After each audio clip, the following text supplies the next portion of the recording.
Corrector's Commentary with Cameron Lauder and Alex Stacey.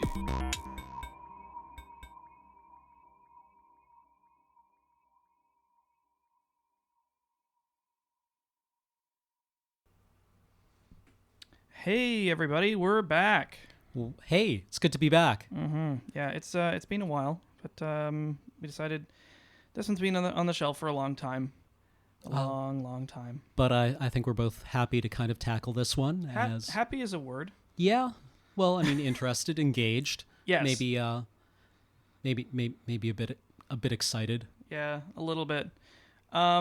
So we start. First of all, for those of you who've never heard this show before, this is Corrector's Commentary, which is myself and Cameron. Hello. We like movies, and we feel strongly about them. And so what we do here is we take, a film, and we just talk over it like a pair of assholes. Yeah, like those jerks in the theater. Yeah, the jerks in the theater who's like, oh yeah, see, this is where, the director chose to do this. Yeah, it's like we're watching Narnia and being that guy in front of you who's like, the lion is Jesus. That's exactly us. Only you're willing. You sought us out. Yes, you have chosen this path. After the preamble, we'll give you some instructions on how you can enjoy this podcast properly, because there is a little bit of work to be done. But first of all, let's talk about briefly the movie we're going to be doing. We did Alien and Aliens. Mm-hmm. Both of which are movies that we love for very different reasons, like but they're totally rad movies. And then we skipped to Prometheus. Yeah. Which we also felt similarly strongly about. We have strong feelings about this film. Yeah, most of them disappointment. Yeah. I was stunned when I saw this film the first time, because I had lowered my expectations a little bit, as I ordinarily do for anything that has a gigantic hype train. And then I saw it, and I was actually flabbergasted. I remember leaving the theater and just feeling really down. Really down. Yeah, just like, how did this happen? Yeah, who read this script and thought, who said yes to this? And if you're someone who liked Prometheus, you're probably wondering, how we could think that. And well, that's what we're going to do. Yeah, we're going to spend a couple hours explaining exactly why we dislike this film. Yeah, and before you start thinking that we're just going to be like slagging it and throwing popcorn, I think we are engaging with Prometheus as a movie we dislike because it comes real close to doing some things correctly. Yeah, it's a classic example of like, I'm more upset at the squandered potential than I am. Like, a shitty movie with nothing at stake is like, whatever, who cares? Yeah, exactly. But this film could have been really good. Yeah, and I felt disappointed with it, not because it was a bad movie, but because the promotional material in particular looked really interesting. Mm-hmm. And, man. Yeah. Anyways. So, let me tell you how to set this up. First of all, obtain yourself a copy of Prometheus. If one falls off the back of a truck, so much the better. And what you want to do is cue it up, play it, and there will be a series of titles. 20th Century, one other one that I don't remember, and then the third one, Scott Free, which is Ridley Scott's company. Yeah, Ridley Scott's production company. Yeah, you'll see like a stop-motion animated dude dirtling around who turns into a bird. And then once that has faded to black, pause the movie, and then... Wait, I think I did this wrong. Don't worry, I can never get this right. It's okay, we'll wait. Okay. I'm going to tell you in a minute to pause this track, and then once you hit the point where the Scott Free logo fades completely to black, unpause us. Yes. That should work. Yeah. Okay. So, 3, 2, 1, pause. And here we go. I hope this works. Mm-hmm. If you find us falling out of sync, just pause either the movie or this podcast for a second or two, and it should fix it back up. All right, so Brandy we come wine. in on a planet And I think it's probably only fair to point out that at no point in this are we ever led to believe that this is Earth. It is supposed to be Earth, though, right? I don't know. I don't think I mean, I assume that they chose intentionally weird-looking landscapes to make it seem unearthly. Mm-hmm. But so far, this movie looks okay. Yeah, well, I mean, like, the photography, for the most part, is actually perfectly fine. Mm-hmm. Or real good. That's never usually an issue with movies like this. Mm-hmm. And that's the thing that sort of annoys me, is, like, they, have this stuff nailed. And then, like, the stories or characters or whatever, it's just like, no, it's so important. Mm-hmm. How did you do it so wrong? So, unlike our commentary with Alien and Aliens, Alex and I are going to have kind of a division of labor here.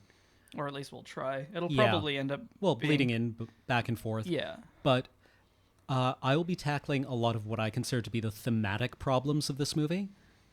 And Alex will be talking about the proximate, horrible, specific things that make the movie 'cause unenjoyable. There's a lot of levels. Yeah, that there's some work to be done here. All right, Big Shadow. What could that be? Oh, yeah, I didn't notice that the first time. Yeah, here we go. Okay, so alien ship. Mm-hmm. This is like a perfectly good preamble. It's just like, ooh, there's mystery. What's going on? Yeah. Also, might be a little late to point this out, but if you want to get into the close readings of this film, I might recommend an essay called Prometheus Unbound by a guy named Cavalorn. If you Google Prometheus Unbound, you'll probably come up with about a billion hits because, it was a big deal movie. It was a poem as well. But there's a reason everyone named their essays on this movie Prometheus Unbound. Right. But give it a read, and it's really solid. So we have a character. Mm-hmm. Some sort of person from this ship. Yes, presumably. Oh, Ooh. that ain't quite human. It's the whitest man we've seen so far. Whitest man imaginable. So he's being abandoned here. Mm-hmm. And he has some purple drink. Yeah. Oh, that physique, though. Why is he wearing pants? Probably to keep this out of the R rating. I don't know. Probably. God, So, yeah. basically, a couple thousand years ago around the Mediterranean, a lot of people had a very similar idea for a story about a god or a king who would rule for a time and then would need to be sacrificed for the good of everyone, and in a ceremonial renewal process would be sacrificed, bringing life to the world. And we see this in like mythologies like Christ, Osiris, other mythologies like the Fisher King. I mean, this is Golden Bough, right? So this is what we're kind of seeing here, and this is a recurring theme throughout the movie. Yeah, so he's being disassembled at the I guess genetic level, dissolving to seed the earth. And now this is the first time that we see the what is it, the black oil, the black goo? Yeah, the black whatever. Yeah. And you're like, okay, so I guess this is what it does, right? Yeah, it's almost literally a Deus Ex Machina. Yeah, right? well, that's the problem that I have with that prop throughout this movie, is that it does whatever is convenient to the story rather than following any sort of rules. I don't particularly have a problem with that because I think I'm willing to look at it and just go, magic, gotcha. Right? Like it is the stuff of life. It destroys life, it reassembles it, it brings life. I guess sure. so. I can take it on those terms. Fair enough. It just bothered me, like, because when you have magic in something, it has to abide by certain rules, and I didn't feel as though it did.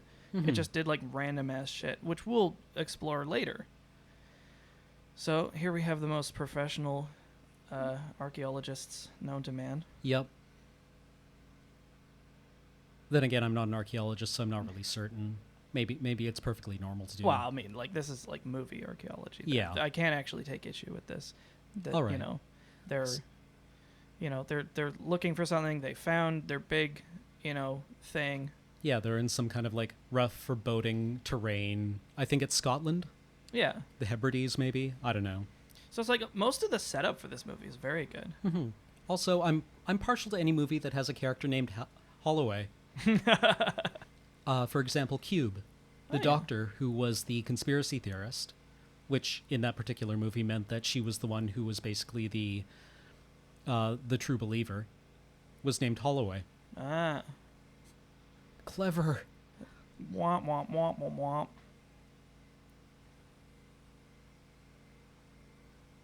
So we have our two scientist characters literally shining a light on things.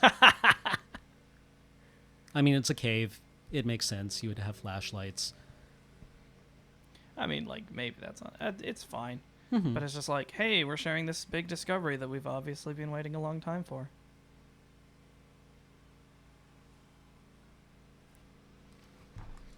We have some cave paintings of some sort. No, look at this one. That one up there. The man with the sky balls.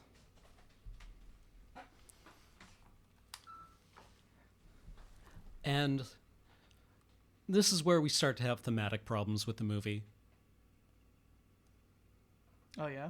Well, I'm not alone in this. This isn't an uncommon thing to say, but I find the ancient astronaut thing, even when it's been explicitly delineated by the movie, to be kind of irritating. Oh, yeah. But it's kind of critical to the movie's plot. Yeah. So I'm, again, willing to take that as just kind of a thing that we deal with. Phew. Long distance traveled. This is like somebody's opening credit sequence. Oh, no, there it is. What's the name of this ship? I forget. Yeah. Yeah. Maybe if they had written it down somewhere, like on the box. It's not a bad design or anything. No? It's maybe like a little overdone, especially considering this is meant to be a prequel to Alien. Yeah. And here we meet David. The best character in the movie. Yeah. Almost literally by kind of any reasonable measure of the interesting characters, physically adept characters, intelligent characters, David far outpaces any of the other human characters in this movie. So he can just read her dreams? It's the helmet, Well, obviously. apparently. I don't know. Helmet. I think that's how it works, but it allows them to communicate with the people in hypersleep, I suppose. Right, because that's relevant with the secret character who's hiding for reasons. Mm-hmm. We'll get to that later. Dot matrix dreams.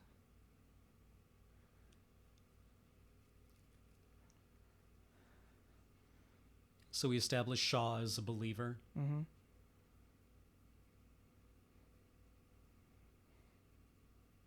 Good. What do you believe in? Like, 5-year-old girl? He said coachingly. It's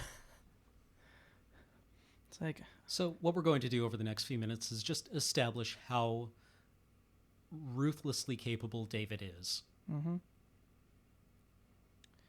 And demonstrate that basically he outstrips his human creators in most respects. Which, again, I found promising.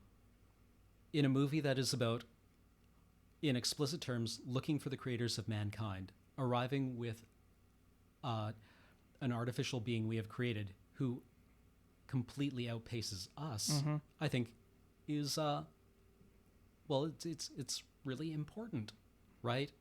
That maybe our creators don't have our answers. Why did we make David? Well, maybe we thought we could sell him for something. Yep. Is he eating tapioca? I don't know. And Kool-Aid.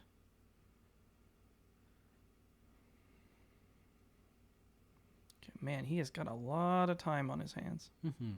Which he's using to apparently learn the alien language, the engineered language. Mm-hmm.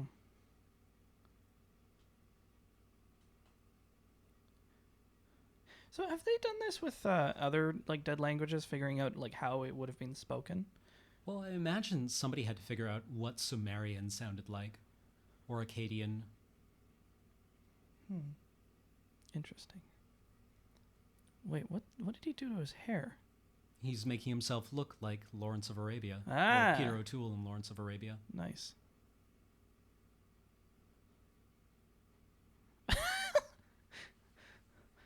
That's a good do. So, among the promotional materials for this movie was a TED Talk given by the character Peter Wayland, in which he talks in very, again, explicit terms about how humanity has developed the technology that we once associated with the gods. Yeah. And we now have a moral and ethical responsibility to kind of step up to the plate with regards to that capability. So I was really hoping this movie would be about that. We are going to look for our creators because suddenly maybe we don't need them anymore. Maybe we can no longer afford the superstition of looking for moral guidance to people that we kind of can outperform. Uh-huh. Nope. So something's happened. Yes, we have arrived somewhere, or something has happened to the ship. Just like Alien. Open the blast doors.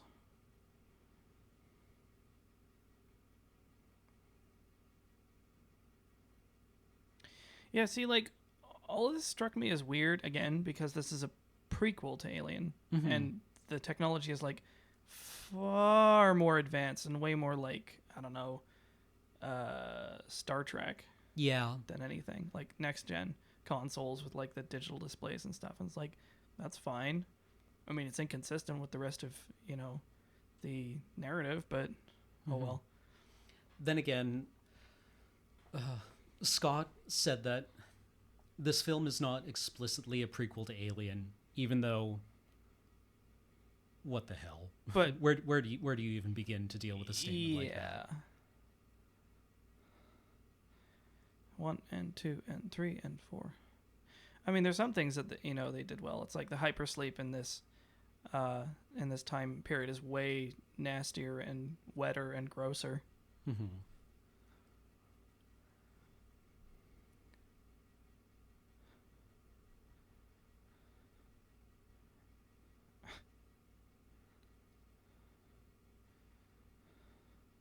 So she's obviously the boss. Yep. Unfortunately, you know, she's one of those characters who is actually just the bossy boss. Yeah. You know, there's capable people who, you know, are into tough love that I've seen in movies, and you know, she's not one of them. Mm-hmm. She's just like kind of an asshole for no reason. Hi.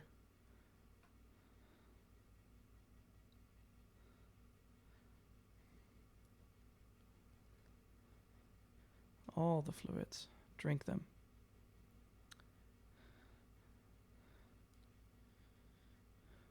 What? Oh man, look at that haircut. She looks like, what's it called? What, 7 of 9? Yeah. Yeah, a little bit. She asked rhetorically.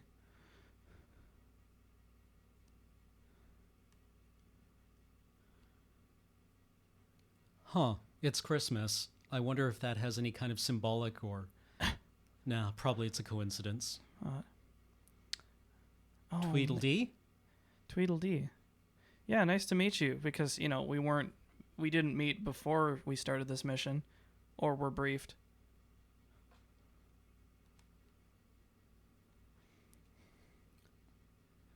Huh.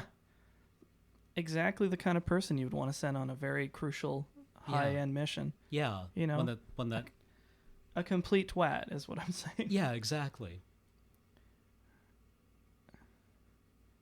And it's not just him. You see, everybody in this room is just like some ruthless contractor idiot. Yep. Here for a paycheck. Which, you know, and that kind of character can work in a certain context. But it's like, as we're about to find out, this mission's real important. Yeah. And real high budget. So it's just so inexplicable that they would hire such incompetent, like, uncooperative asshats. Yeah. And so far we have no one we can really like. Yeah. Well, except for David. Yeah. Hello. What's up? The music here, again, a callback to Alien, but also taken from whole Saturn, bringer of old age, Cool. which evokes a certain feeling of senescence, age. You know, maybe they could save a lot of money on makeup if they would just hire actual old people to act in these films. Why would you do that? I am son.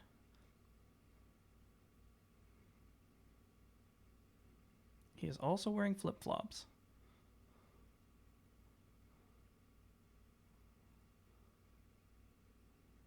Uh-huh. Really? Doesn't gratitude requires a soul? Yeah. Or, having feelings. No, No. we're already hitting that thing.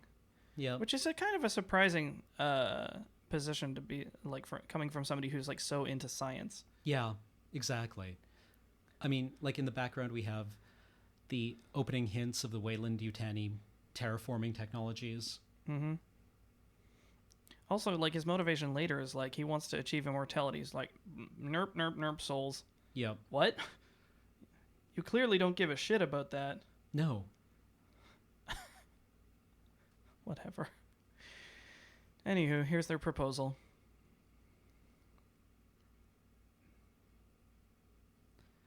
Zorp, zorp, zorp, zorp, zorp.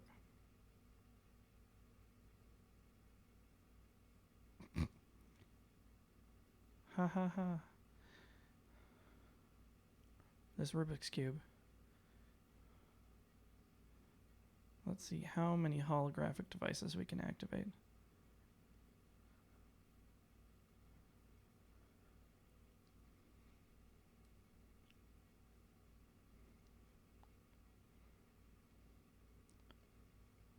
Nice.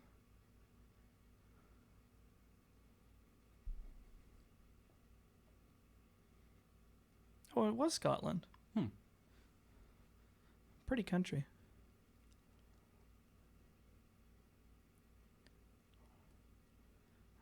They all have this thing.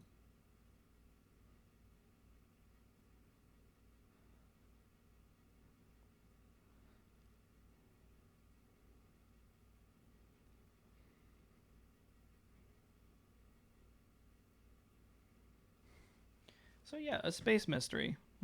Perfectly. We'll just you know. we'll just not go into any of that. Yeah. Just like that, I don't even mind that bit of hand waving, but it's like, okay, fine, there's a thing over there. Yeah. Okay. Sure. LV-223. Yeah, and in a bit of standard, because the writer of this movie worked on Lost, and so in a traditional Lost-ish era bit of cutesy bullshit, LV-223 is a reference, or can be read as a reference to Leviticus 22:3. Yeah. Which is about people setting foot in a sacred temple while being unclean and wrecking everything. Yeah. Also, which is interesting. Yeah. Also, like, look at this guy. Everybody is just, like, incredulous and... Man, if you had these guys... Imagine this was a retail position and you had this kind of attitude right out the gate. Yeah. Like, was there no selection process? Were they not briefed before they left? Did they have no idea what they were getting into at all? You know, it's just like there's secrecy and obfuscation and all this other shit for no reason. Like, it's... You can conceal those elements if you're trying to achieve something with it, or if there's like a reason revealed later. But there isn't. Like, the people on this crew are incompetent. Yeah. Well, like...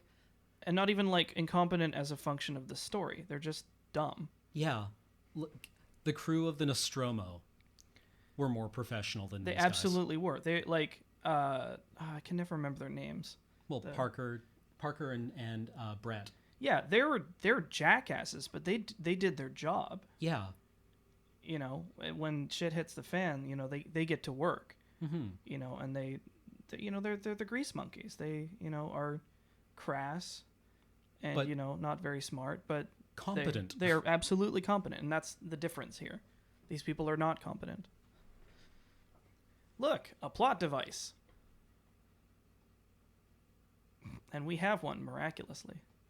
Why did they only make a dozen of them? Yeah.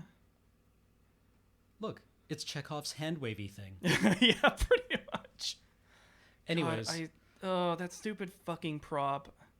Yeah. I actually hate props like that so much that it's like, oh, look, a pile of leaves. It's like later going to be blown by a tornado into your head. Yeah. Or something. It's just like, it's so conspicuously there as a plot device. Mm-hmm. It's just screaming, I will be relevant later. Yeah, and like the Chekhov's gun thing, it's referencing a gun on a mantle. Which is... Right, a piece of set dressing. Yeah. Not something that you come up to early on and make a big fuss over. Exactly.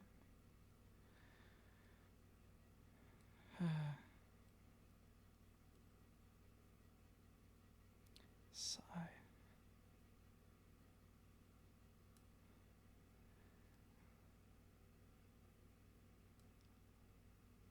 Why did you bring us here? Also, why didn't we know this before we left? Mm-hmm. It's just like, we're going to be in hypersleep for 2 years, and then we're going to spring the specs on it. It'd be like, I don't know. It's like, we go to press in a week. Here's the brief. Yeah. What? What? I'm sorry, pardon? You want us to do what? In what time frame? This wasn't what I signed on for. I really dislike these overly busy CG displays in movies. Who can read this? No one. It's just like it's a firework is what it is. It's just like pop and fizz meant to look technical, and I really hate them because it's like if this was an actual like UI, it would be unusable. Mm-hmm. Which is what I liked about Alien, is because like they were very simple, but like absolutely functional UIs. Like these are better. Like these screens are not so bad because it shows information. Or maybe that's just demonstrating that David can actually parse that amount of information. See, that I could get into, but I see it so often in other films that it's just sort of like, nah, you're just trying to show how many layers you can do. Yeah. That is weather.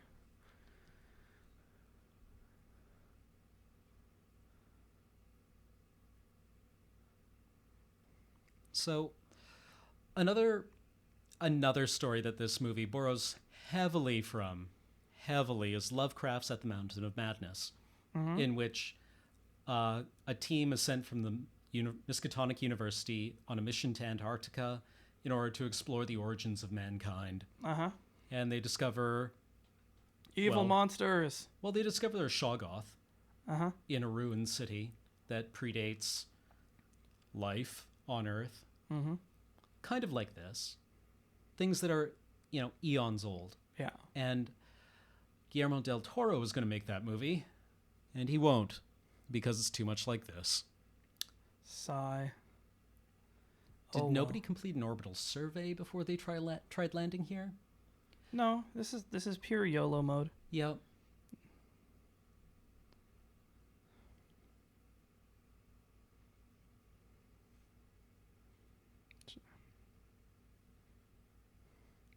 It's just like, this isn't a crew this is their profession. This is just like, oh, I grabbed a couple of my buddies who have maybe like driven a space truck once.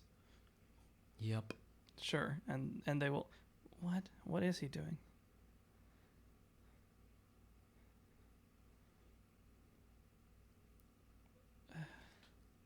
Uh-huh.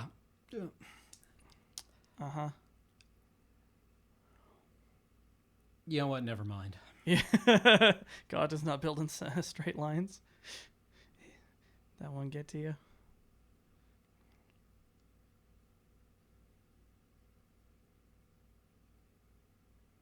Ooga.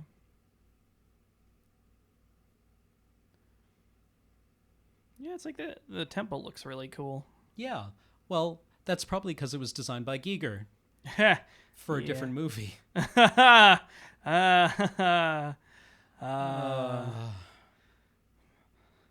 Rest in peace, Giger. May a flight of weird phallic rifles Send you to your rest. Hey, could we land a little closer, maybe? That's fine. We got our space trucks.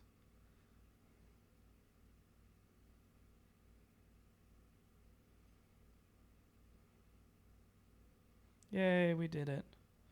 We got to the place.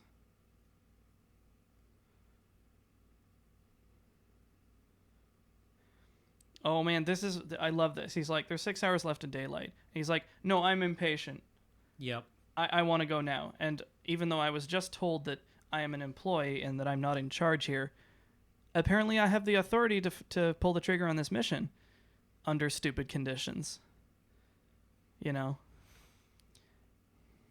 Good thing we have no idea what's down here, because we didn't do any kind of... We didn't take the extra week. We only figured out what the atmosphere was made of when we entered it.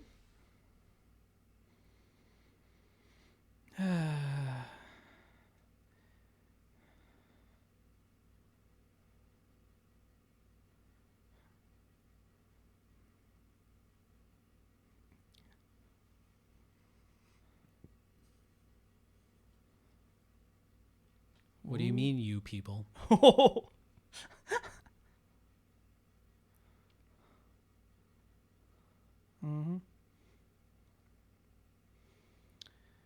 Internally lit helmets. So I mentioned in Alien how they managed to sort of like split the difference on that helmet design by having it shine just over top in a way that like lit the actor a little bit, but also was passable as like a practical appliance. Yep. Whereas in this movie, you have these bubble helmets that are lit from the collar with the explicit purpose of lighting the actors. Yep. I'm kind of impressed that none of the actors were bumping into each other. Yeah. Unless the actual front of the helmet was CG. Yeah, I mean, like, I'm still flabbergasted that they just decide to pull the trigger on this mission. You know, it's like, oh, we're on a time limit. No, let's go now because I want to open my presents. Yep. Literally. And no one overrules him. It's just like, okay. Yeah. I guess I guess we will. Literally the complaint of a petulant child. Yeah. And a friend of mine told me that like a lot of this movie was about entitlement, and I was like, that would be an interesting angle to hit in this movie. That's not what's going on here. Well, it would be nice if there was any kind of like textual support for that in the movie. If the movie ever commented on it or gave any indication that that's what was going on. Another friend of mine pointed out that, you know, there's a lot of similarity here to an Arthur Machen short story called The Great God Pan. Yeah. Where, again, a very similar thing, origins of mankind. And the closer you get to that knowledge, the kind of stupider you get, right? Like, it just drives everyone insane, right? The pipes of the God Pan kind of drive you insane. And I was like, that's an interesting... It's not a bad reading, but there's no textual support. Yeah. So, what we get here is actually just bad decisions. Yeah, which... And not even, like, bad decisions in well, I mean, it's a bad decision intentionally to put the characters in danger. Yeah, or people will do things in these upcoming few scenes that are only... The decisions are made to generate a special effect. Yeah, the decisions are made by the writers. Mm-hmm. It's not things that character would do, because like out of their motivations. It's actually just the writers want someone to become a special effect, or like there to be drama, or there to be a thing that happens. Mm-hmm. Well, so they act in contrived ways to facilitate that. We need to get to the next action set piece. We need some way to work this effect in. So do a dumb thing that no one would do. Yeah. You know, that'll be coming up pretty shortly. It's the horror movie trope. It's like, hey, let's go into the rickety old house. Yeah. And fuck. And then split up. Sounds fine. Sounds fine, you know. It's like if this movie was like casted by a bunch of like college co-eds and was actually like a shitty teenage slasher flick, it would be sweet. Oh yeah. Because I'd be like, yay, all these idiots are getting eviscerated because they're so dumb. But they're supposed to be scientists and, you know, experts and engineers, and this guy. Pups. Why didn't you send those in first? Oh, yeah. Let's just go most of the way inside. From orbit. Yeah. They only have... Could you not do that directly into your microphone? Yeah, could you please not? Like, this is a cool, like prop. Yeah. And it's neat. But yeah, like you said, it's like, why didn't they send it in first? To be like, okay, this is the catacombs. Because then, it would deepen the mystery. It's like, wow, this looks really strange. And like, but it follows some sort of pattern or blah, blah, blah. You know? But instead it's just like... We had to do this because we had to have the characters in danger first. Yeah. We had to put them in a position where they couldn't retreat from. Yeah, we're also like fighting a clock because we chose to do so. Mm-hmm. And, Captain Frosty didn't say no. Mm-hmm. Even though she has made it abundantly clear from the beginning of the movie that she's in charge and her word is law. Except where, these characters get to make dumb decisions on their own, apparently. Except for the actual, payload for the entire mission. Yeah. So, reckless endangerment. Mm-hmm. Check. Here we go. And... Oh. Okay.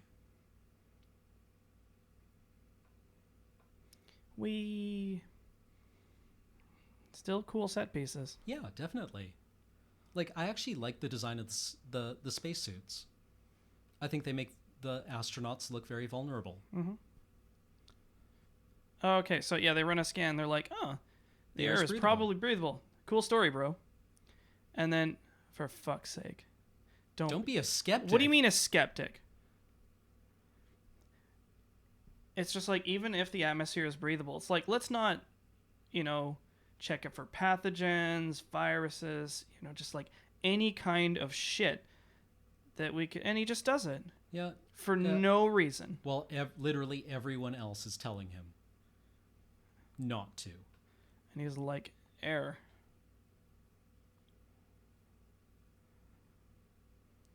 Oh, that Holloway. What a scamp. And he's just a surfer dude. Yeah. He's just like, woo, I'm a scientist. I mean, and it's painfully obvious the real reason they're taking their helmets off. And of course they just do it. They all follow suit. Every one of them follows suit. Yeah. They're not just like, cool, you can die of hypoxia when you hit a pocket of, non-air or get infected with some exotic, bug or whatever.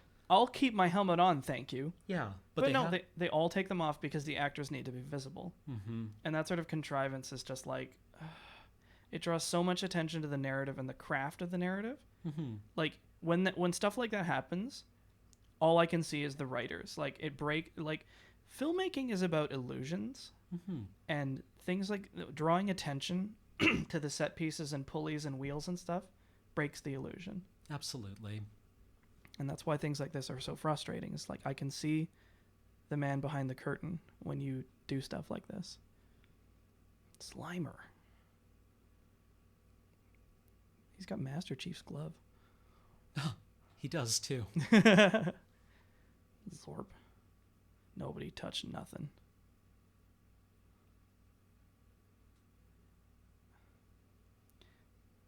I mean, I guess it could stand to reason that he, David would just be fucking around with stuff like this, sniffing things. But so I assume he knew how to operate that because of his research. Yeah. Also, they're split up already. That's convenient. Okay.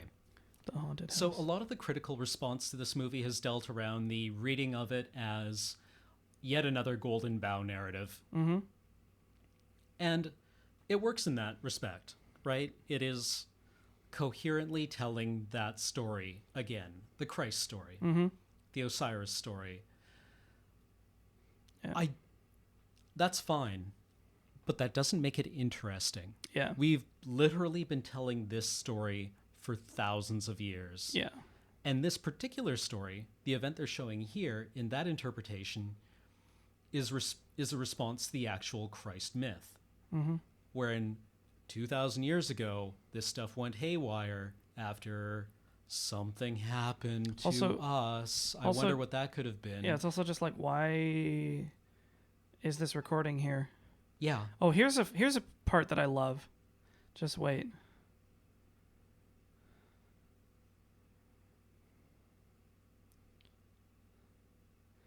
Some kind of alien corpse, like a fossil. Mm-hmm. Okay. Neat, we found aliens. Okay, But so the redhead guy is about to shit his pants at a fossil, Yeah. The all right? biologist. And I want you to remember his reaction to this. Or no, wait, sorry, yeah, Fifield. If I feel also the mapper. he also just like leaves. Yes, he's the mapper. He was the guy who made the map. Or geologist, sorry. Oh boy. It's a regular sized dead body.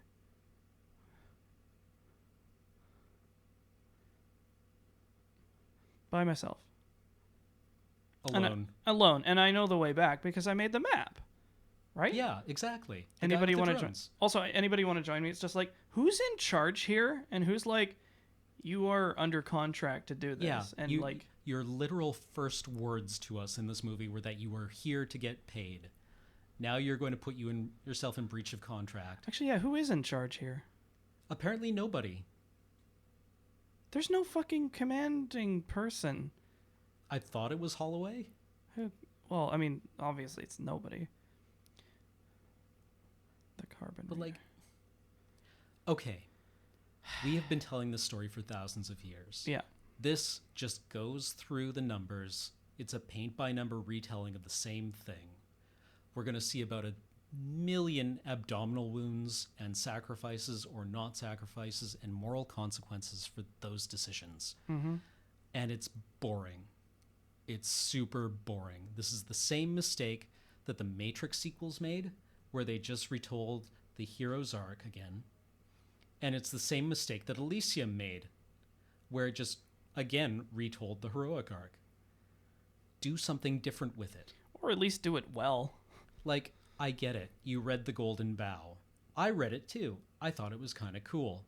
We've all read The Hero with 1,000 Faces. It's not new.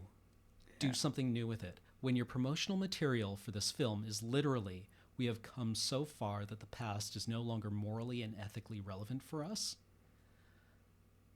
coming back to me with this is just boring. Okay, there are worms. Weird. That is weird. Another Chekhov's gun. See, there we have it. The engineer with the abdominal wound, right? In the Genesis chamber. Mm-hmm. And here we have the music from the beginning, the sacrificial music. Yeah. Don't touch anything now. Yeah, never mind all the after- shit that you were fucking around with earlier. Yeah. All the stuff that we've just been kind of recklessly handling. Yeah, just like But poking don't touch shit. that. Now that's over the line. That's a cool fresco. Or maybe it's sculpture? Is it a relief? I don't know. Looks like a relief. I mean, they have infinite money for this, so it's probably a relief. Mm-hmm. Hey, I found the jello. So don't touch it. Continues touching it. I better grab this plot contrivance material. I've Like, he doesn't even use an instrument. Like, surely you have, I don't know, a science popsicle stick that you could poke it with. But no, he's just like, better get this on my fucking suit. Jeez, I bet you wish you had your helmet on now. Yeah. And again, in the Golden Bough reading of this film, changing the atmosphere is actually like a symbolically important thing. You have literally changed the psychic atmosphere of the room. Yeah. And the goo was responding to that. Yeah. Oh, how about that? Boy, are they going to be in danger and in isolated?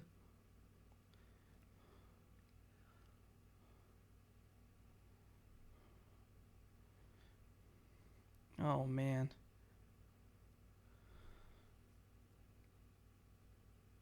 Better hurry. What? You need more time. That's What do you want me to do about it? I just told you there's a fucking storm coming. What do you... Okay, I'll put the storm on hold. Yeah. Why is there a light in the back of his collar?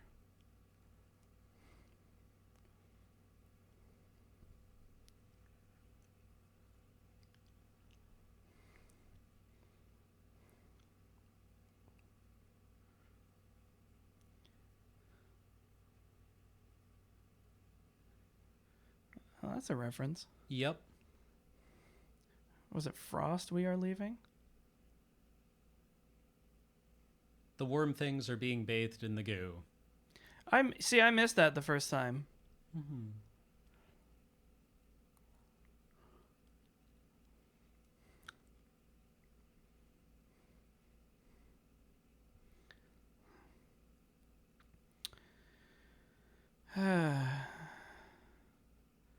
The exact Giger thing from... Okay. That's from Dune. Yeah. If you are ever privileged enough to be able to see Jodorowsky's Dune... Oh my god, watch that movie. You will see that structure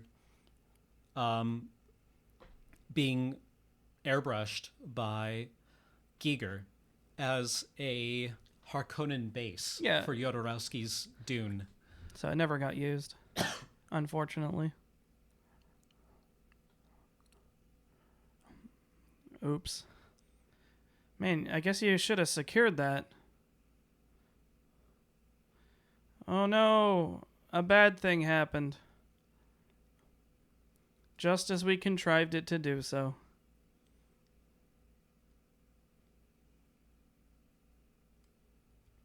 I mean, it's just like, I don't give a shit about these characters. Mm-hmm. So their struggles are just irrelevant to me. I'm like, okay, oh no. Like they've just spent the first like quarter of the movie establishing how unlikable, stupid, and unprofessional and just like arrogant they are. And it's just like, I don't care for you or your struggles. So this action sequence, I have no investment in it whatsoever. Mm-hmm. You know, whereas like the crew of the Nostromo, it's just like, you know, they're just ordinary trucker folk trying to make a living and survive, you know, mm-hmm. and you know, I can identify with them. I can root for them. It would be like if all of the Marines in Aliens were Hudson. Yeah, actually. If every one of those Marines were Hudson. That would be this movie. Yeah. You know, you can have one character who's like the dork. And even he, like, you know, has his own little arc in that film. I mean, he gets killed in the end, but... Yeah. Why did you do that? Yeah, why did you do that? Did you just discharge your weapon in the hangar?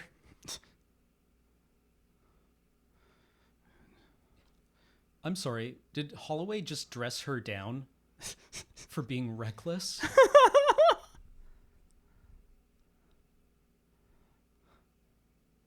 Oh my god. Did no one... Oh man, the guy who made the map is lost. Like, I think this is about the part of the movie that I was like 100% checked out. I was like, you went to great lengths to show this exact character mapping the area in which he is now lost.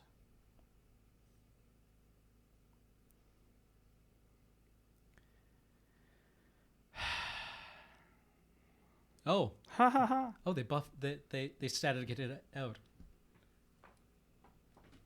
I'm mad at them because I chose to run and I am now lost. So yeah. Fuck those guys who told me not to. Oh man, this bit's great. Yeah, this makes no fucking sense. Oh, I love it.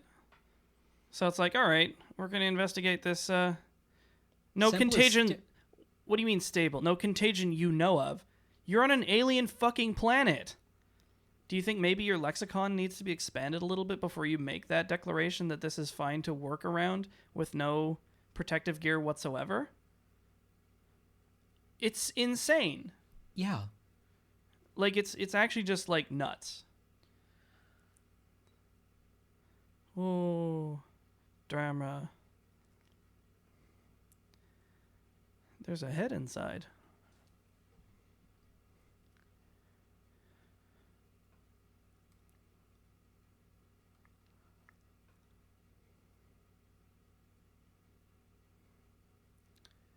Can you use your bare ass hands, probably? No, it's okay. He's wearing a lab coat. Yeah. Oh, no, wait. He's got nitrile gloves. Yeah, okay, that's perfectly fine. Oops, I cut my finger on it.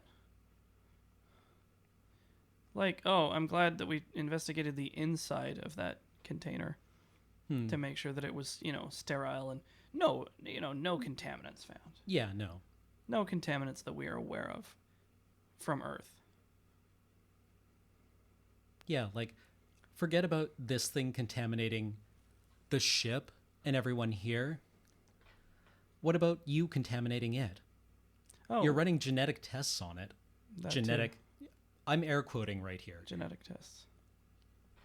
We found DNA on it that's an exact match to me. Which they will actually do. Uh-huh. They're like, it's exactly human DNA.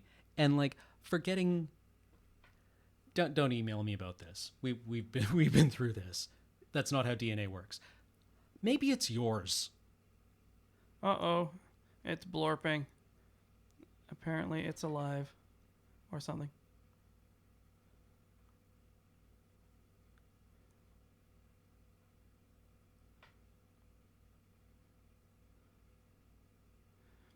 Better get our dust mask on. The smell, which could be toxic, virulent, or something else entirely that we have no context for. Oh no. Shit. I didn't expect that.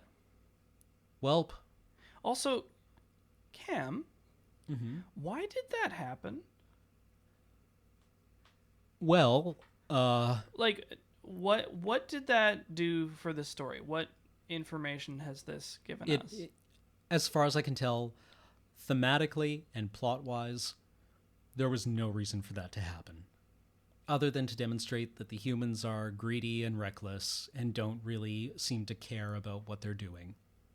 But I don't think that's what was intended by that scene. Well, But maybe that's- it was. It could be.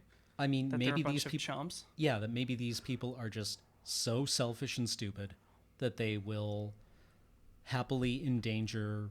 Themselves, one And- another. Yeah, and the things that they are purportedly here to investigate for extremely nebulous reasons. Mm-hmm. And that they're willing to sacrifice one another. And this is all supposed to come across as a very damning judgment of humanity's immaturity. I think it's more of a not all humans. Yeah, I think, maybe that's it. Hashtag not all humans. Yep. Oh, man. Just like, I got nothing out of that scene. And so we have David conferring with our mystery character. Boy, I wonder who that could be. And when that reveal happens later, I was like, okay, Yeah. why was he keeping his identity secret? I literally could not understand it. It was just, it was meant to have the impact of like, Luke, I am your father. And I was just like, huh? Okay, Yeah. so he's here? Like Okay. it had zero impact. It was just like, what? We'll just keep this thing in the fridge. And then like that what's her face is his daughter. It's just like, okay. Yeah. And Well, I mean, in the grand reading of this... bare hands. His bare hand... I mean, he was keeping it in a walk-in fridge Fridge. next to other things when, like, minutes before it was leaking goo everywhere. Oh man. And he carried it home in a garbage bag and...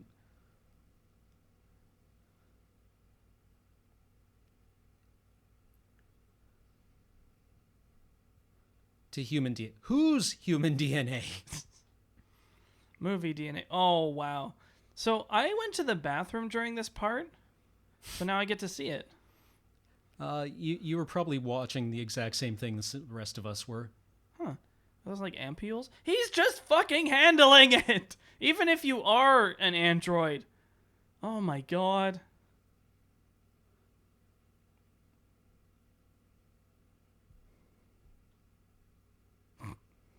You did. Idiot. Just snap it right off. Just snap it right off. Just a little dab will do ya. I kind of hope he tastes it. No, you're going to really like this. Oh, yeah. I think I know what happens. That's a nice little detail. That The Wayland fingerprint. Yeah. It's a shame everything else in this movie's so awful. Oh my god. Huh? Is he high as fuck? Right! Oh my god. Yeah, he spikes his drink to see what will happen. Yep. In the middle of the mission. Yeah. It's like you know, if you really were that curious, you could conduct these tests when you get back. Yeah. Or under or any kind of controlled like circumstances, any at all. But no, he just takes a random untested material that they found in an alien cave and puts it in his drink to see what happens. I got nothing. Like, I also got nothing. It's just like, you know, I was checked out by the cave, and now this movie just continued to double down. It's like, what is even happening? How did anybody think that this was a reasonable thing for these characters to do? It's like, what? Why? Why are they doing this? What is their motivation?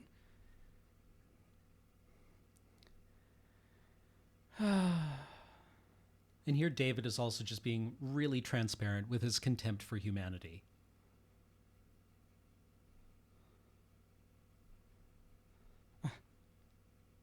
Like, they have this discussion about what it's like to confront your creators, and David's like, I find it routinely disappointing. Mm-hmm. I'm consistently disappointed with my creators. Oh, that was real subtle. Super subtle. Lol, lol, lol. He means primordial ooze. Or mystery health. Because I have literally no way of determining what effect this is going to have on you and the crew and the mission. Yeah, we literally everything. We didn't bring a... We have that weird medical pod, but we didn't bring an IR spectrometer or a mass spec or an NMR or anything. It's like... What do we know? What is it? I don't know. We found it in a box.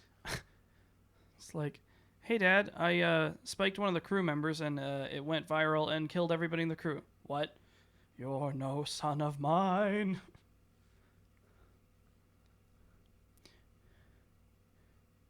Man, he seemed really rattled by one of those corpses. Yeah, and now he's just like, huh, this is kind of neat. Yeah, there's a pile of these guys who seem to have been blown up. Yeah, that's way more tolerable. He literally describes it as a Holocaust painting and just, like, gets right in there. Yep.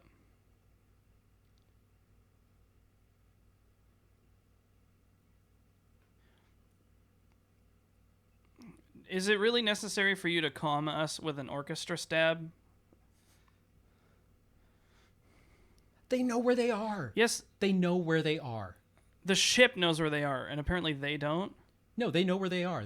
He just literally read off his map coordinates. Oh. But they are hopelessly lost inside the structure. Fuck's sake. What?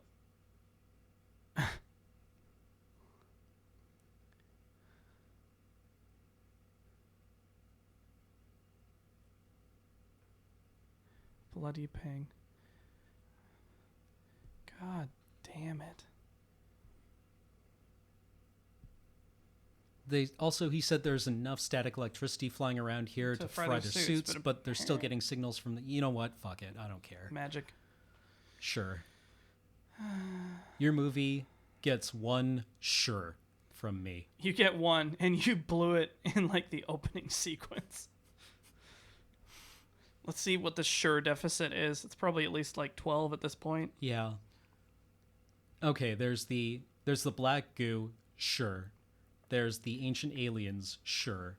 There's the Dumbass crew. yeah, sure. Sure. So like we're like 5 or 6 deep right now. Yeah, we're just chaining it all the way down.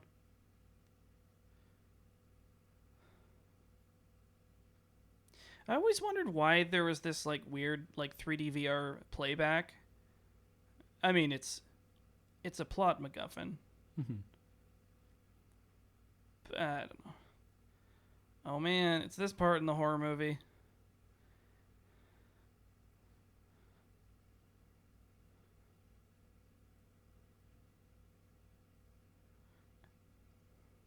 And I'm doing this to make this special effect more neat looking and difficult to produce. The effects department needs to blow its entire budget or it won't get as much next time. So they need to contrive places that they can come up with lots of expense. I'm sorry, do you have an open fucking flame on a spaceship? Sure. Sure. Let's space fuck. Space fuck.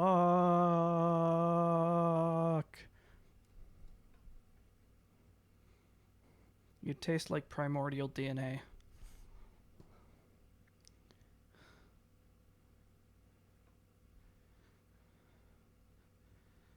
That was your theory, wasn't it? Okay, yeah, I get it. Panspermia, right? Sure. Life here started out there. What's your point? What is the point you're getting at here? That we have come all this way and we are confronting our creators. So where are you going with this?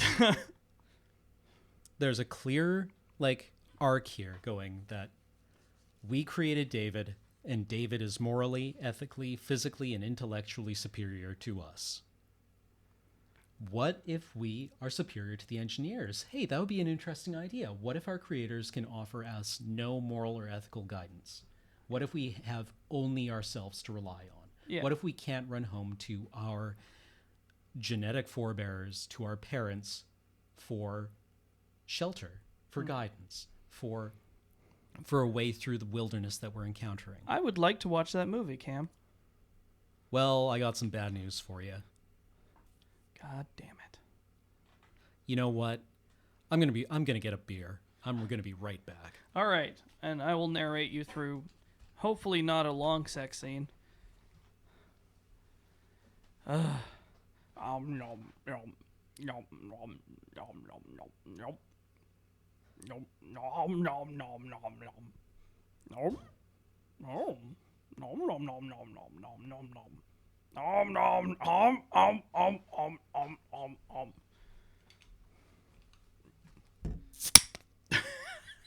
He wasn't kidding, folks.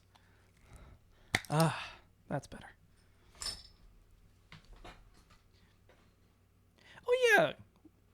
Why do they fuck anyway? You know what? This makes Sure. more sense to me than anything else in this movie. Oh, this part? Yeah, Oh man. because these two people are hot. Yeah. Sure, whatever. Sure. Like, not even sure in the dismissive. They actually have more chemistry. Yeah. And they don't have much. Well, maybe they don't even need chemistry. It's like how the Olympics runs whatever city it's in out of condoms. Mm-hmm.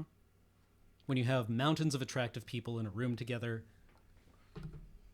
Yeah, just things are gonna happen. Yeah, it's like the romance in the Thor movies. Natalie Portman thinks Thor is hot. Yeah.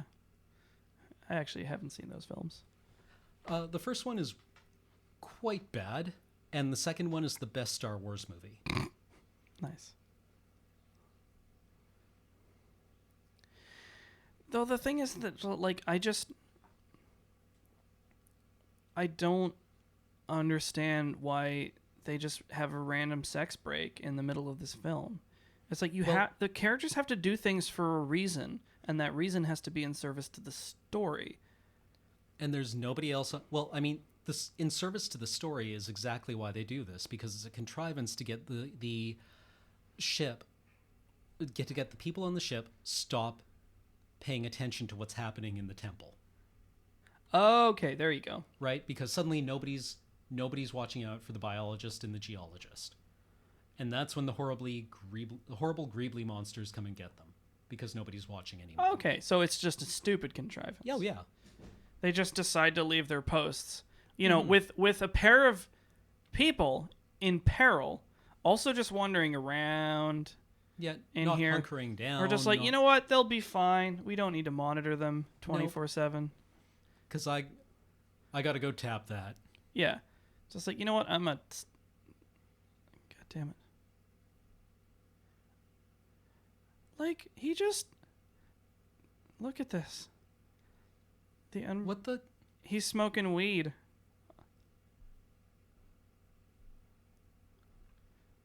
Just 'cause. Oh, I guess maybe that was some sort of, like, why this scene happens. 'Cause he's high as fuck. Maybe.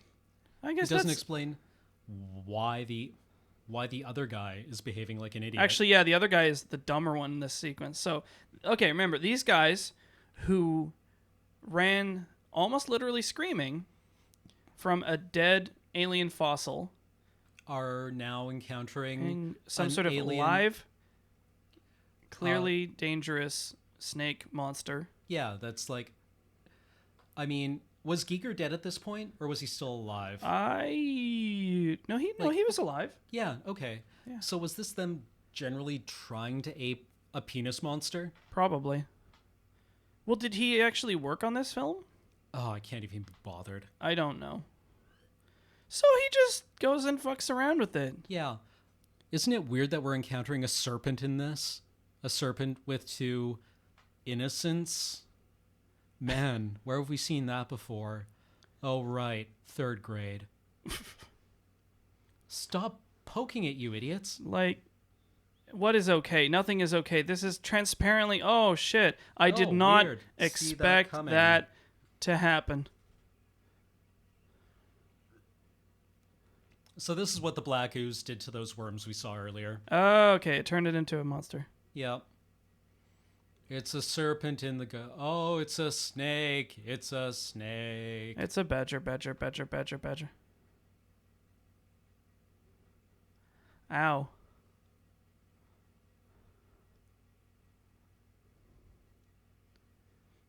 Here we get that acid blood again.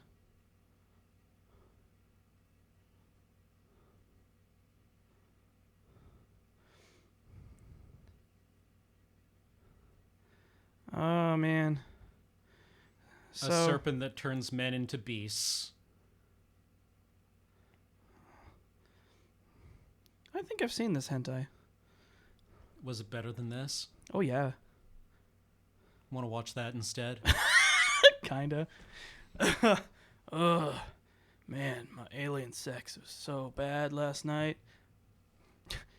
The claw marks.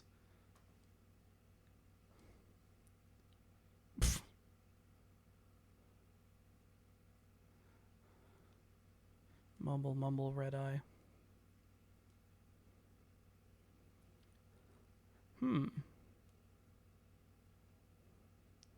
I have some sort of floater?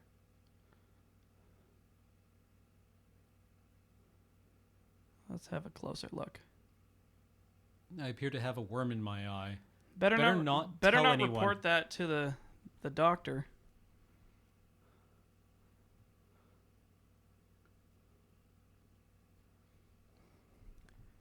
You know, I'll just keep that to myself.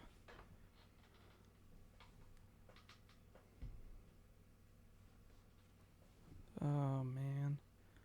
Just this never-ending chain of stupid decisions.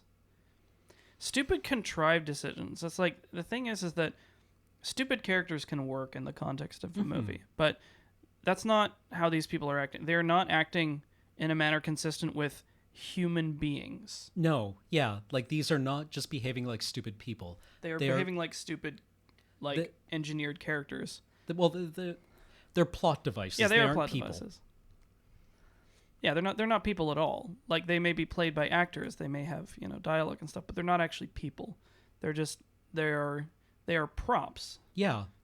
that get exploited and expended as, I guess, the special effects department comes across new tricks. Yeah. Like that effect where Fifield's helmet melts onto his face. That was actually pretty sweet. Oh, I yeah, remember super that cool. from the trailer. Uh-huh. And I was like, oh, neat. I want to see this movie. I want to know why that happened. And then you're like, And I wish then I didn't know why it actually, happened. yeah, I wish I'd never found out why that happened because it was infinitely more cool in the trailer. Yep.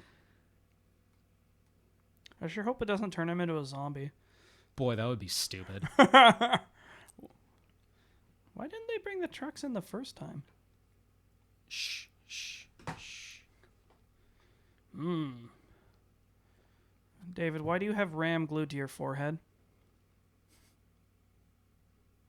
No, that's not RAM. That's the anti-theft device. Okay, I will say one good thing about this movie. And we're being real hard on this movie because it's disappointing. But I mean, it does some things well. The one good thing I want to say here was that in the theater, I saw this in 3D because you could only see it in 3D. Uh-huh. The helmet displays were coming out at you, and I thought that was kind of a decent use of 3D. Oh, that is cool. Yeah, because you saw it the way the characters would see it. Yeah, I didn't see it in 3D, but wibbly, wibbly, wibbly, wibbly, wibbly, wibbly.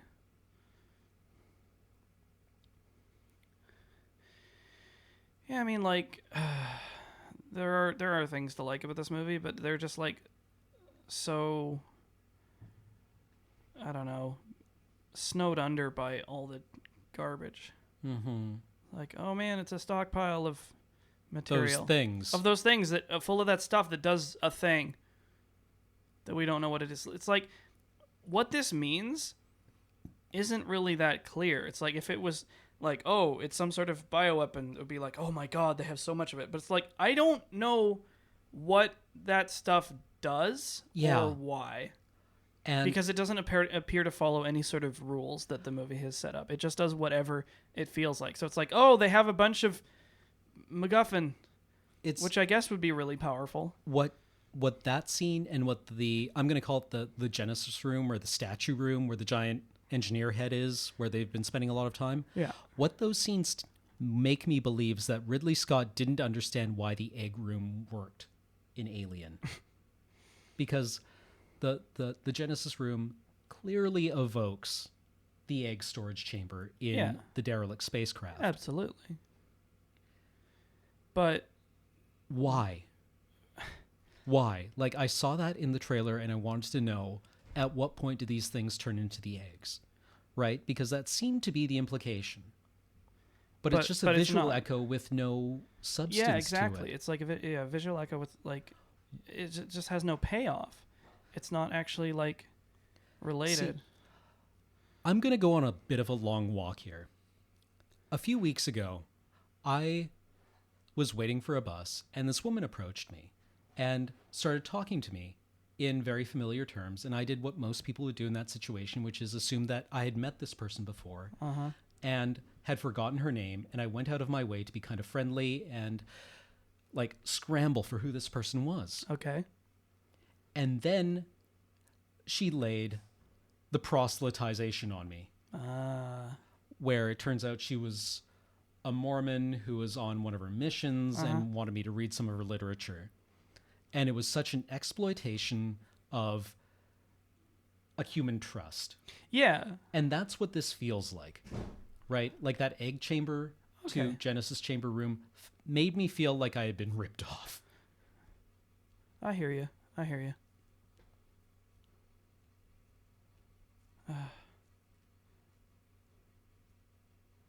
He's super, super sick.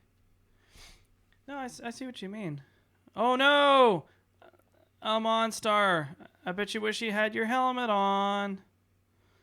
You bunch of goddamn dumbasses. Why did... Oh, okay, right. They came back to get these guys. So they at least tried to make that happen. And then disaster strikes. It's Vickers. This time. Yeah, waste of time. Actual waste of time. It's just like isn't gonna matter now. Because you've already repeatedly exposed the entire crew to whatever it is that Holloway.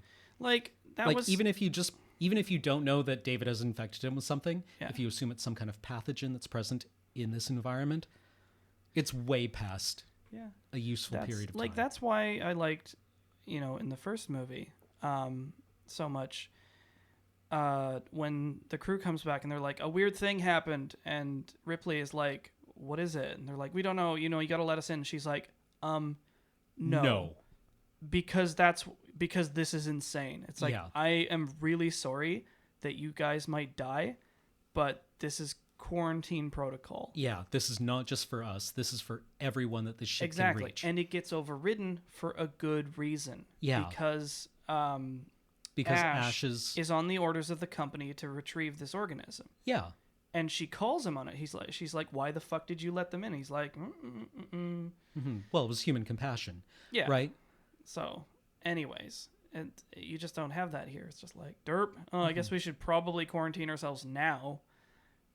After all the bullshit we let into the... Oh, whatever. Maybe this is lessons learned. Maybe this is the reason why they have those things. And like, okay, here was one of the places where I could relate to the Great God Pan analogy, where they play the little flute, right? Yeah. Because Pan plays the flute, right? So maybe that's a relationship, but I don't see why it has any presence here other than to make the engineer's control mechanism seem a bit strange. Yeah, I didn't like the egg buttons. I thought they looked dumb. Yeah. That's actually just like a sort of, Aesthetic thing. That's a nothing criticism. Yeah. Star map, engage. It's just like, why do these video playbacks exist? I mean, outside of the context of having a contrivance to drive the story forward by force. It's just like he's just watching a playback that they just vined themselves doing this for some reason, and now he's just watching it. Apparently the engineers loved selfies. Yeah, it's just And in glorious exposition vision. Yeah. See, one thing that they teach you in first-year film studies or in first-year creative writing is show, don't tell. And really, it's not great advice because telling has a very long, storied history in literature and film and theater. And it's usually called a soliloquy or a speech where one character will literally talk to the audience and tell you what the fuck is going on. Uh-huh. And that's the correct way to do tell. This is... I don't know what this is. Yeah, I don't Other know. than it clearly has meaning to David that he will explain to us later. So really we're being told twice. We're watching David being explained to, and then he will explain to us. Or not. Or not. That's also, The Earth didn't look like that when they visited us. Womp womp. If they seeded life on Earth, the Earth would not have looked like that. But then that's is that a stupid criticism? That feels like it's nitpicking. I'm not sure that's a useful thing to critique this movie. Maybe on. not. It's like it wouldn't read like I that. guess not. That would make sense. But you need to show like the African landmass so people know it's Earth. Yeah. And really, one of the things that I want to do in this commentary track, an hour and however long in we are, is focus on like good, valid criticisms, right? Because I've read a lot of reviews of this movie and critiques of this movie that focus on a lot of like little nitpicky shit, which isn't interesting or really insightful into why the movie doesn't work. And I also feel that it ignores a lot of the big thematic problems with the movie.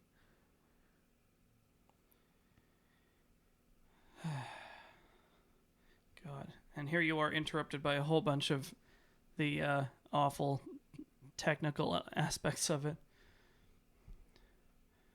Oh no, that thing that David gave me for no reason at all is turning me into a super zombie. Have you fucks never heard of agar? Grow Agar. a culture. Expose it to yeast. In first year microbiology, you would have done this to E. coli. Yeah.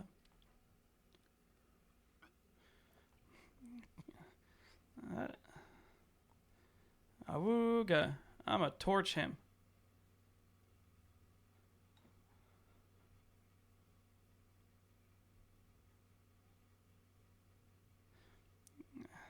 Now, he's not coming on the ship, but I had no problem with the alien egg and like the container of mystery goo and all that other bullshit being brought on my ship. But this guy, now we're gonna care. Now we're gonna care.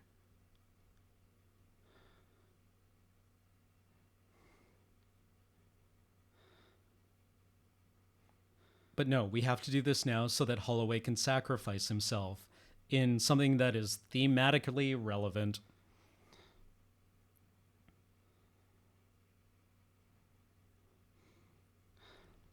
I mean, maybe the body burn guys have a contract with the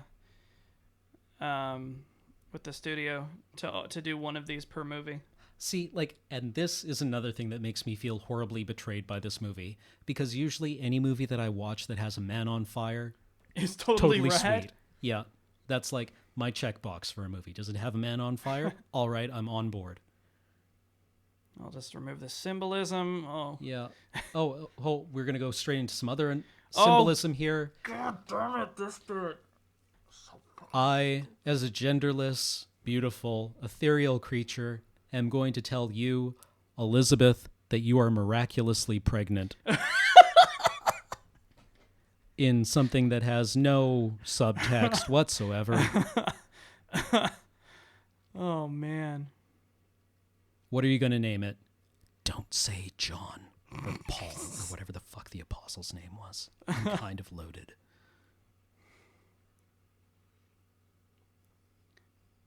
We do not have a quarantine failsafe, as you can see, because I am not contained from you whatsoever. Oh, boy. Now, did he know this was going to happen somehow? I just really think that he spiked his drink for literally no reason. Oh, would you look at that? It's a miraculous pregnancy on Christmas. And we also had to find some way to shoehorn in the body horror that this series is known for. And we're just like, he got alien goo and his jizz made alien super baby because they fucked. The aristocrats!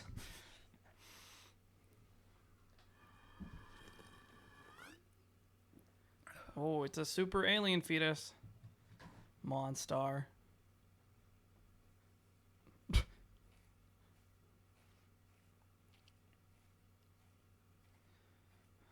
No, please, don't.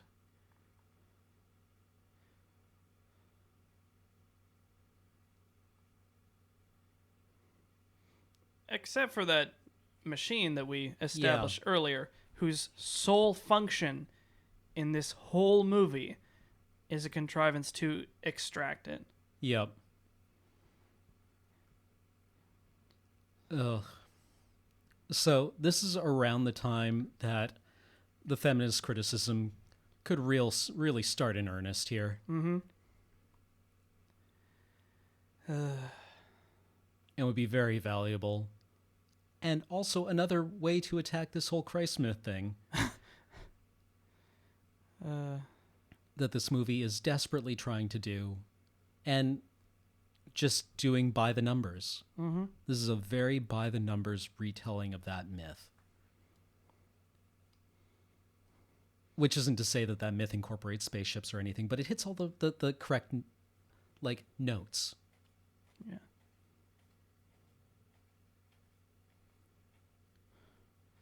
Well, you see, I had this plot contrivance on my head earlier. We Googled him. How do you not know that that technology exists? Unless it's a secret. Before sending you on a $1 trillion expedition, you are the one person on this mission that we did a background check on. We only had enough money to do one background check. Well, they spent the rest on the ship, obviously. Yep. Ow. I like how now they have the thick gloves. Oh, for fuck's sake. You had that the whole time. And now you're using it. Not when not when you brought the head on board. Not when... Oh, never mind. Just... Doop, doop, doop, doop, doop, doop, doop. Operation. Is it water on the knee? Operation. A Charlie horse, it's true.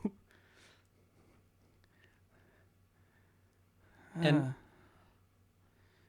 why? Why? Just why?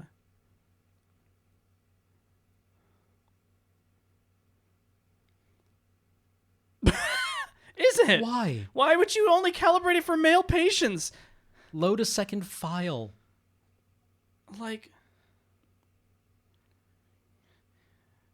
but it's just like, you have an auto surgery machine. It's like, oh yeah, it doesn't work on women.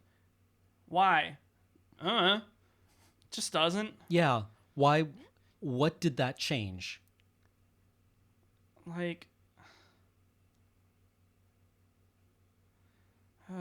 And like this scene is actually, this upcoming shot here is taken from one of the Aliens comics, Aliens Labyrinth, oh, I haven't seen that. where one of the characters is telling the story about how his ship landed on this planet. They were taken within the alien hive, and the hive was infected with this black mold that killed all the aliens. Mm-hmm.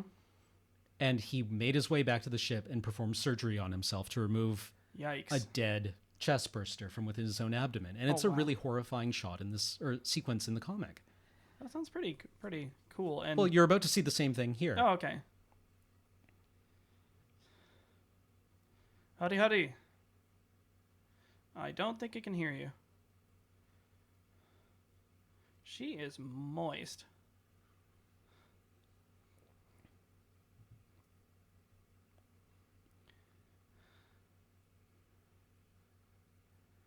Do. This must have been such a shitty filming day.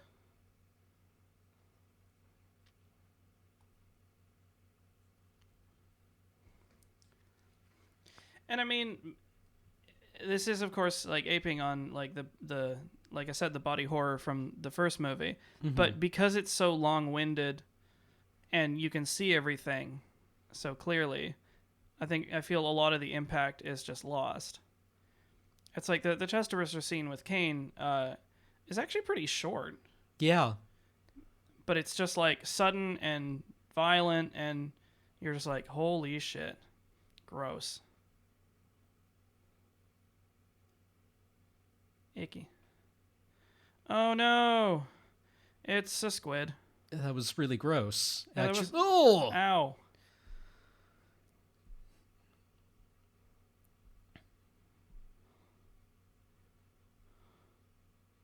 Ooh, ow. Wait, why staples? I mean, I'm starting to ask. That actually just, it looks like a Muppet. Yeah, I never really understood the staples. It's like this state-of-the-art, incredible, auto surgery machine.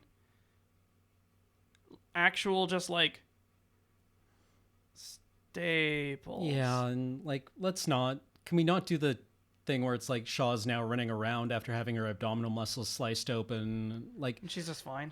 yeah, fine. Just like, okay, yeah, no, she runs around for the rest of this movie and doesn't bleed to death. She just straight doesn't bleed to death. Or suffer really any negative consequences from Yeah. this huge procedure at all. Well, I mean, she suffers consequences from it because she terminated her pregnancy. Which, there's a big feminist critique to be made there. Yup. Oh, wait, Alex, I forgot. We have all these crew members left. And we've only got like half an hour left in this movie. Oh, yeah? We have to do something Yeah, about what should that. we do with them? I don't know. Is there a reason? Why are they opening the gate again? I don't know. And, okay, like, I saw Exorcist 2, Ridley. And I know you tried to put this effect into Alien, and it didn't work then. And I got some bad news for you.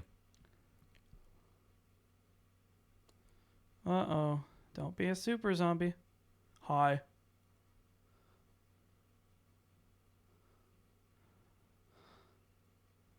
What's up? Oh, no. It's a super zombie because why not? This entire sequence utterly pointless. Man, like, do you know how fucking tired I am of, like, perma-aggroed zombie creatures like this? Yep. Just why? It's like, we need to meet our action movie quota. Oh, he's really agile, too. In order for us to remove all these surplus characters, we have to contrive this monster that's immune to hydrostatic shock and fire. And bullets.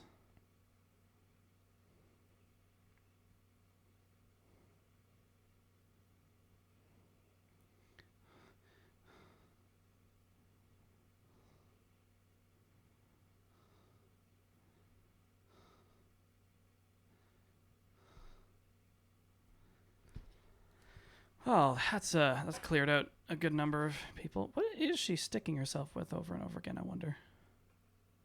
Well, it wasn't a sedative, and from the amount that she was screaming, it probably wasn't a very effective painkiller. Yep. So... definitely not a space painkiller. Just like, oh man, I don't care about anything.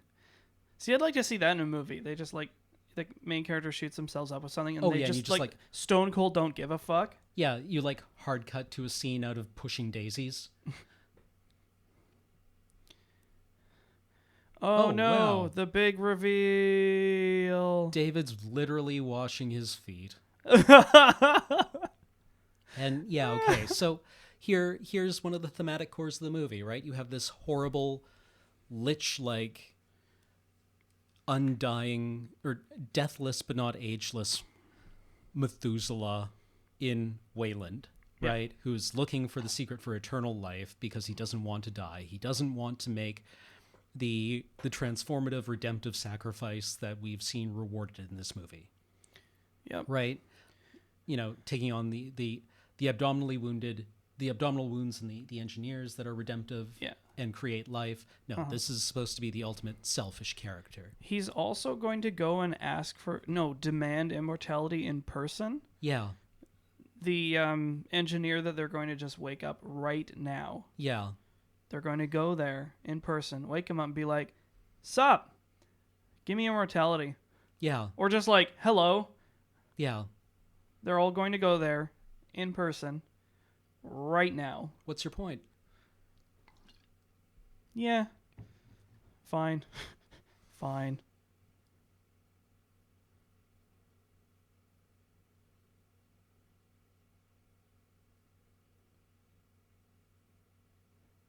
And it's never really explained why the necessity of death has this moral valence.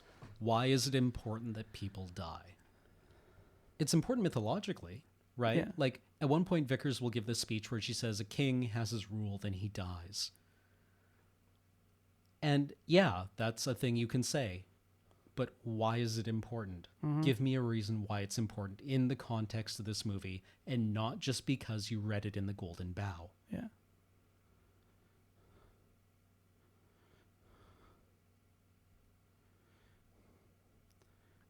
You know half your crew is dead, right?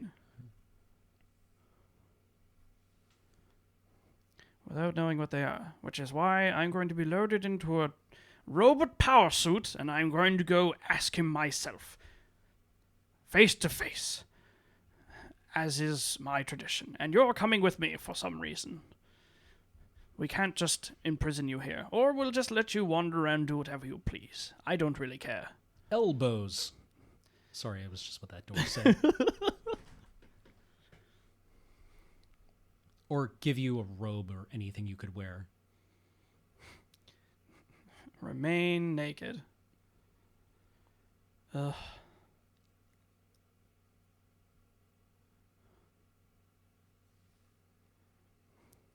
Like, I mean, like you said, there's no reason for her to still be... Oh, whatever. Does she also, evidently, no one involved with this scene at all was a woman, because anyone who or somebody who has undergone now she's in pain, apparently. After, slamming all these painkillers, like, what are those actually doing? Anyone who has undergone or seen a cesarean section knows that you pull about 75 pounds of innards out. Yeah. Of that incision before you're able to access the payload. Yeah. Oh my god. How do you know this? He's just... Why did they tell us to come here?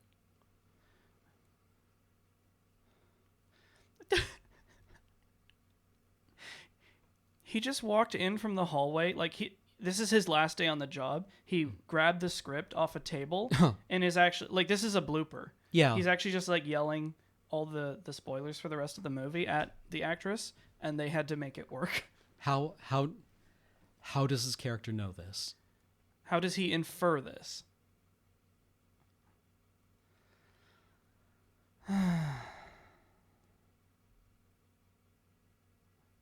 All I do is fly the ship and make wild like theories about... Never mind. That we're going to just take at face value and have to assume are correct. Just like, I figured it all out with no prior context. He wasn't even like established as being curious or trying to figure it out. He just literally bursts in and delivers this monologue about how he's worked out what all the stuff is. Yeah. Because they're like, oh shit, we need to deliver this information to the audience. That character. Yeah. Have him literally Picked at random. burst through the... He comes in here like the Kool-Aid man. Oh yeah! Here's what's going on. Oh yeah, I figured it out. Right? Literally like the, oh yeah, the brainwave. Yep. Oh. Robot suit.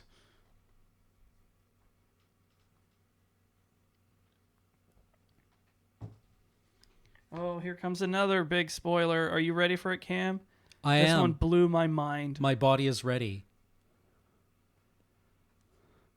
Do you like my robot legs? Give us some privacy for this spoiler.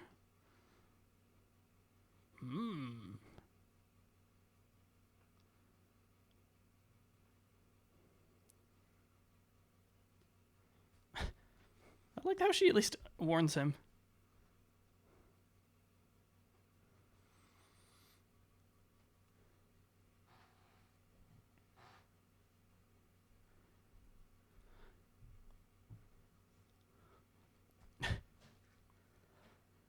Oh, you're so mean to me. Ah, there we go. Inevitable, you say. Okay, that's a nice thing to say. Why? Yeah. We know that the engineers sacrifice themselves to seed planets with life. Why? Why is that what they do? Why is that important? But Cam, that's Why- that's the question posed by the movie.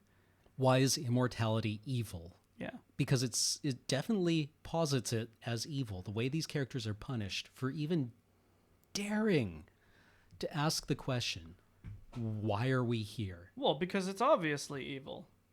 But like, I mean, real talk though, the movie doesn't say why. No, It's it just- doesn't. It's just like this. It's some sort of cultural given that immortality is evil. Asking those questions is evil. Yeah, like we are not meant to know. No. Well, then we had better come up with something, because we actually have the fact that we can look at the engineers and within seconds establish that we share their DNA, whatever the fuck that is supposed to mean, means that we at least have the vocabulary to discuss our origins with them.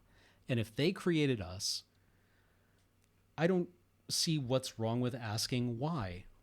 Why is that a bad question? And if the movie actually gave us an answer, then I would be ready to have that conversation. But it doesn't. It takes it as a given that this mission is inherently evil. You know, there's a board game advertisement that gave me the answer to that question. Forbidden. Yeah, it's forbidden knowledge. And actually, I've looked it up. The Bible verse, LV223, is a reference to Leviticus chapter 22, verse 3, which is, "Say to them, for the generations to come, if any of your descendants is ceremonially unclean, and he comes near the sacred offerings that the Israelites consecrate to the Lord, that person must be cut off from my presence. I am the Lord." Huh. And like, okay, so they're ceremonially unclean, I guess, and coming to the temple and are being forsaken from divine grace. How are they ceremonially unclean? Yeah, that's never really established. Maybe ceremonially unprofessional? Did we figure it out? They're like dumb, and that's why they're unclean? Like,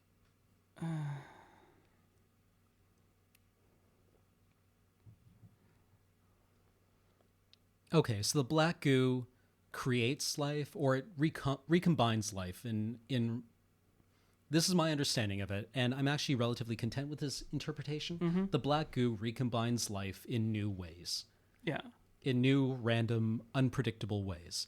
Yeah. And that's what it did to those worm things. It made them into like penis vulva snakes. And it's what it did to Fifield, turning him into a Zombie. plot device. Yeah. And like, sure, okay, fine. That's actually kind of interesting. How does that work? Why is it important? Why do they just deliver it everywhere? What do they want to do?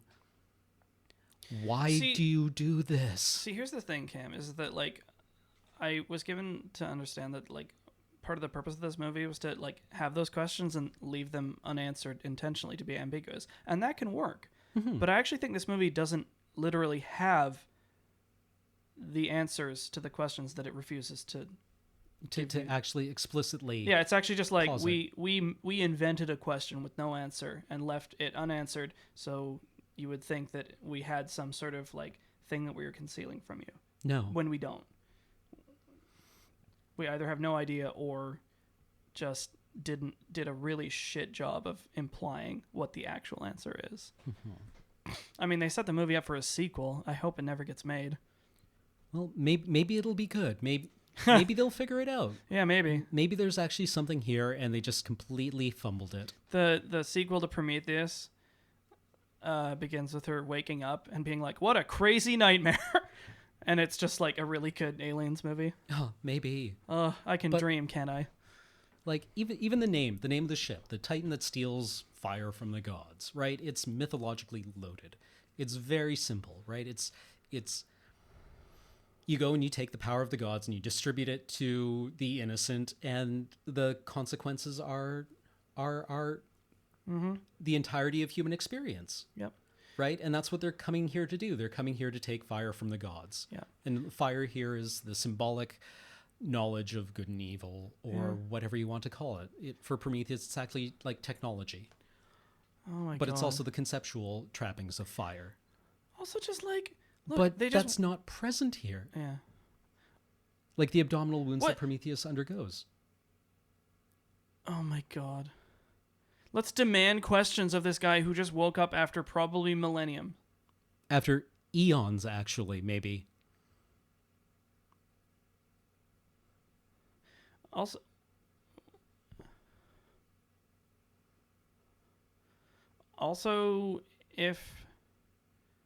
why did she come along?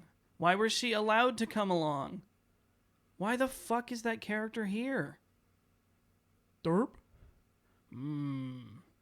Such soft hair. I want it.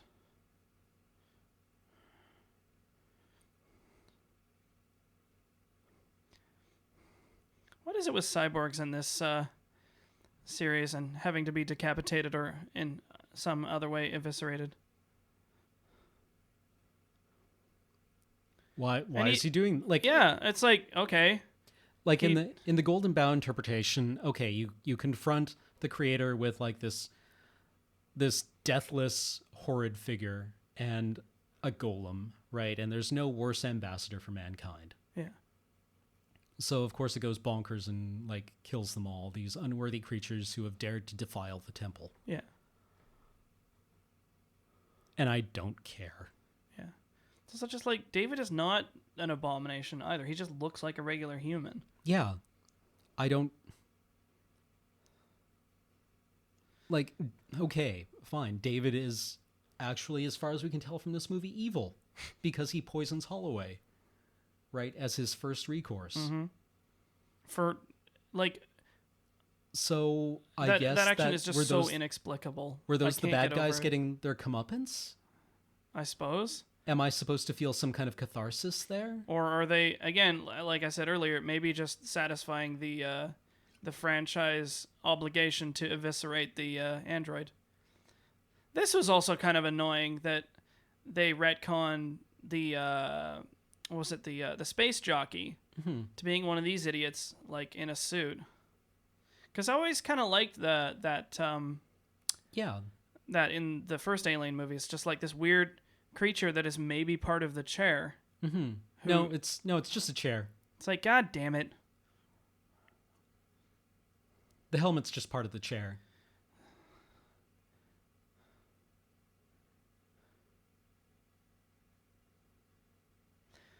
And also, just like this beacon thing has no meaning now, because in the first Alien movie, where this prop or set piece shows up, it is what's being used to broadcast the signal, the warning beacon. It's being projected out into space, or at least that's what is implied by it.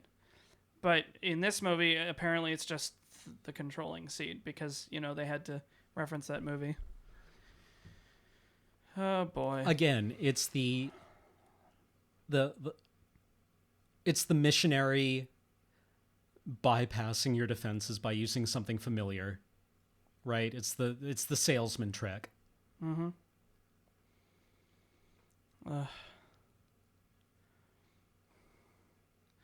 It's just like service to the brand crap.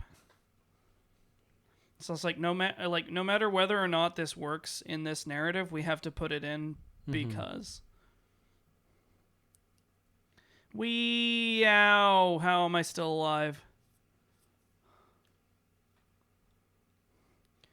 And oh, here we go.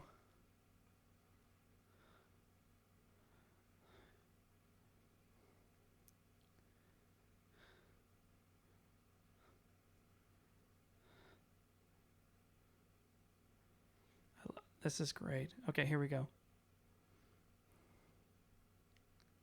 Well, I'm convinced.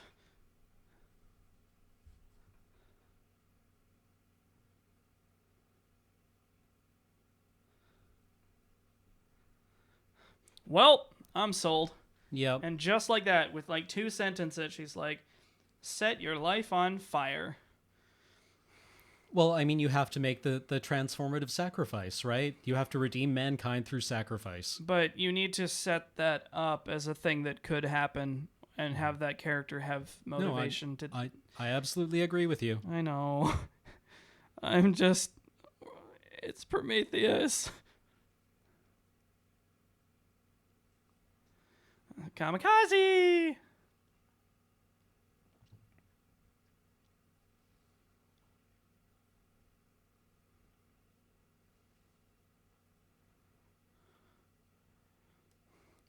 Or I could kick you in the nuts and tell you to not, but whatever.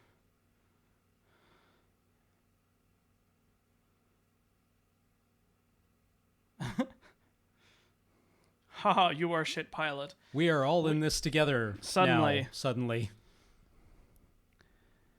Because someone told us it was a good idea, and we have literally no other motivation. Or... Characterization, sure. Maybe these guys are just like easily led people. Sheeple, I think you mean.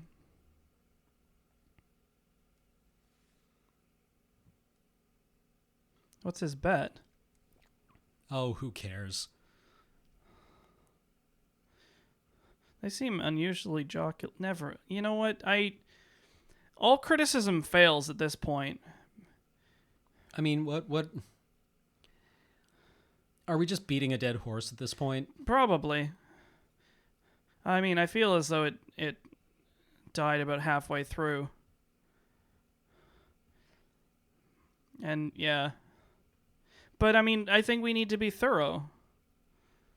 Well, because people, a lot of people didn't understand why we didn't like this film. It's like, well, here's why. And, my critique of it remains that it's thematically vile. Yeah. That this mission of scientific inquiry was actually something that necessitated this horrific punishment. Mm-hmm. It's also a badly made movie. Yeah, that's my main criticism of it. But I definitely agree with you. YOLO. Why are you holding on to anything? YOLO swag.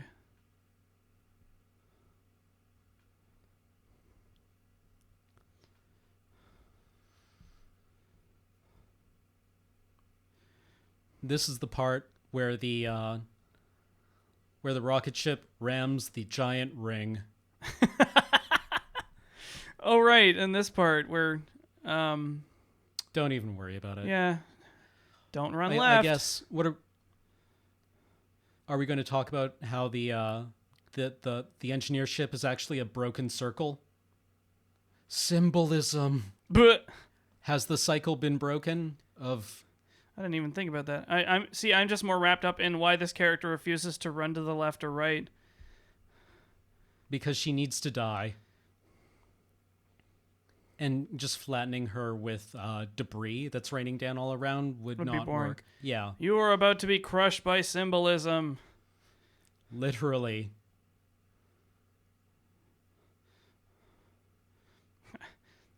Ah, there you go.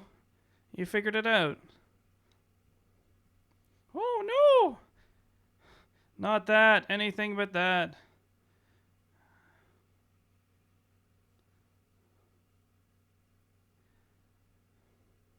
Still a really cool design. It is. And I think thankfully they didn't update it too much for continuity's sake. Giger did some good work. He absolutely He did some very good work.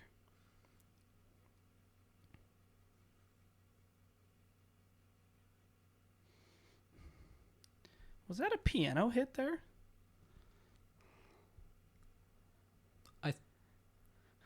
Why? What, the voiceover? The oxygen. Yeah. Oh man, and just when you thought this movie couldn't go any further off the rails, this is We've got to tickle the fanboys' balls some more. yeah, and just like have a bunch of random ass events happen at the very end because they just like realized there was a couple of boxes they hadn't ticked, and they're like, "Oh shit! All right, don't panic. We've got 10 minutes of movie left. We can fit it all in, and it'll pace perfectly, and it'll read perfectly, and it will." Yeah, It'll work. Wait, we ran out of movie. Don't worry, just rip pages at random out of the script before this, and it'll work out. Sweet.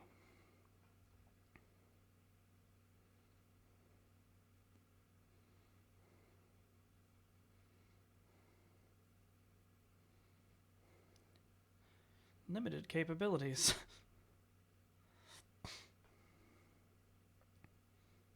God, I really hope Alien Isolation is good. I saw the demo at PAX. I actually screamed at one point. That's encouraging. Mm-hmm. But then again, it was also a demo that was set up to kill the player in about 30 seconds and show you the alien and like the flamethrower fair and a enough. couple of other things. Why do we even have that? Why did you pick it up? By rights, everything that could be threatening in this movie is dead, but hey, whatever. You know, sure, we'll have an axe.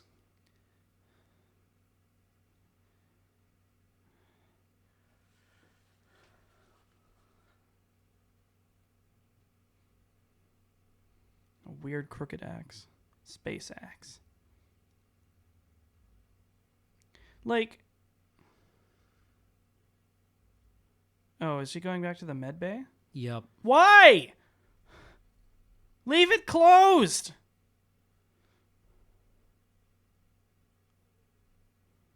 But if we left it closed, we couldn't horrifically punish curiosity anymore. Like, I get it. Curiosity killed the cat, but it's just a... Oh. Oh! I can't remember. Does it actually come through here, or what? Oh, I don't even know. Oh, wait, the engineer's still alive. Yeah. And in here, cuz. Oh, hey, what's up? Well, most of David. Well, actually, a minority shareholder in David.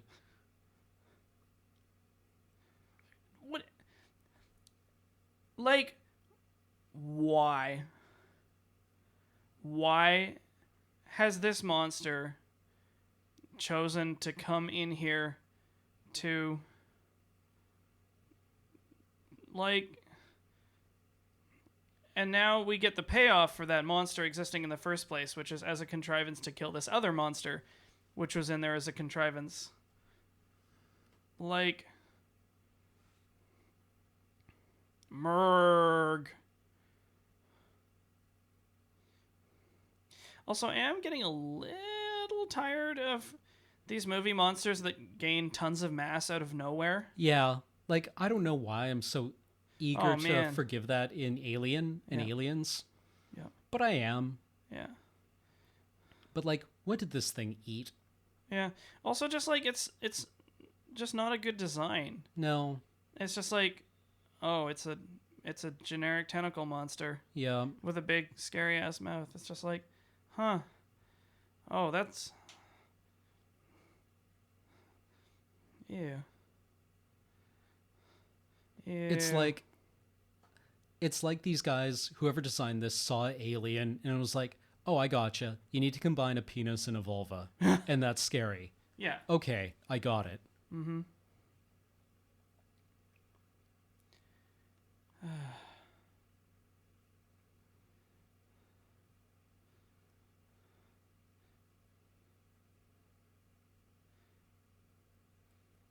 Oh, is she apologizing? Yep.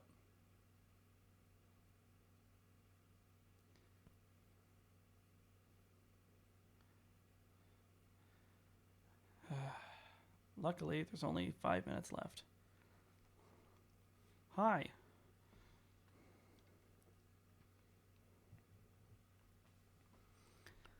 Dr. Shaw, please rescue my head.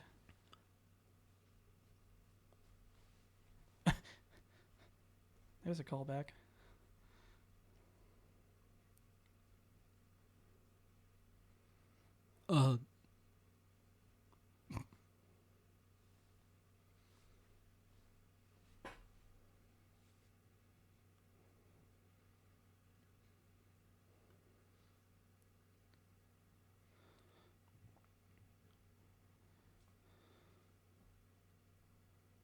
Yeah, I'm just gonna throw it in. Oh, there's another ship.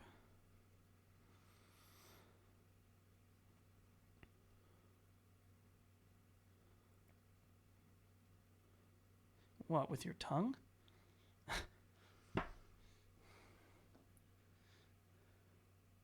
He looks like he's made out of fiberglass or something.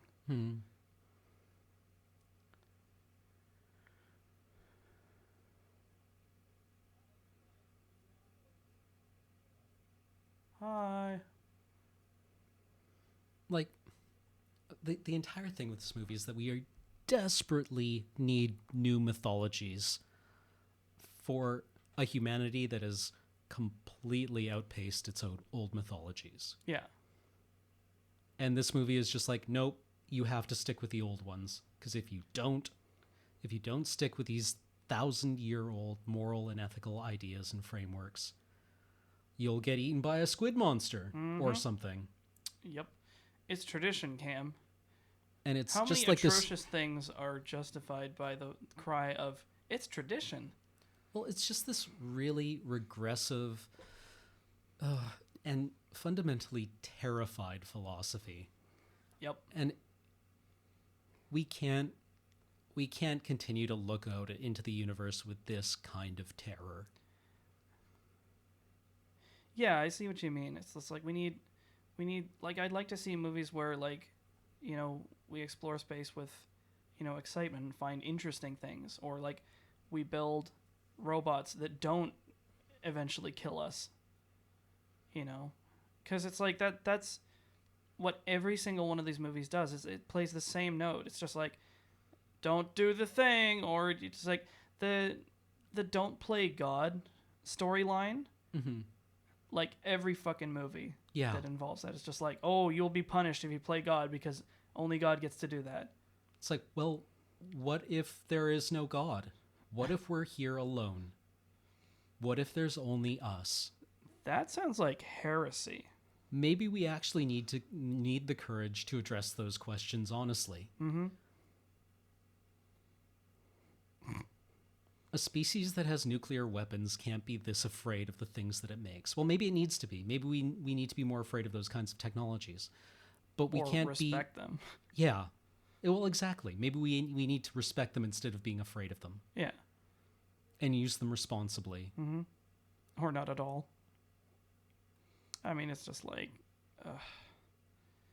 We somehow not rupturing my abdomen.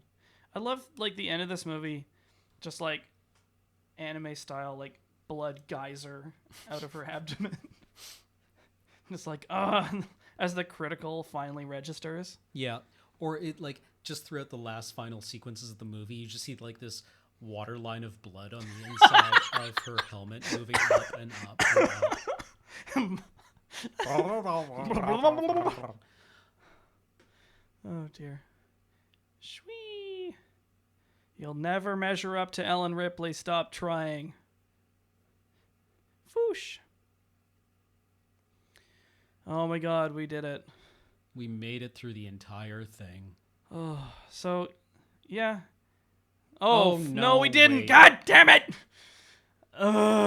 This thing. Erg. Oh no.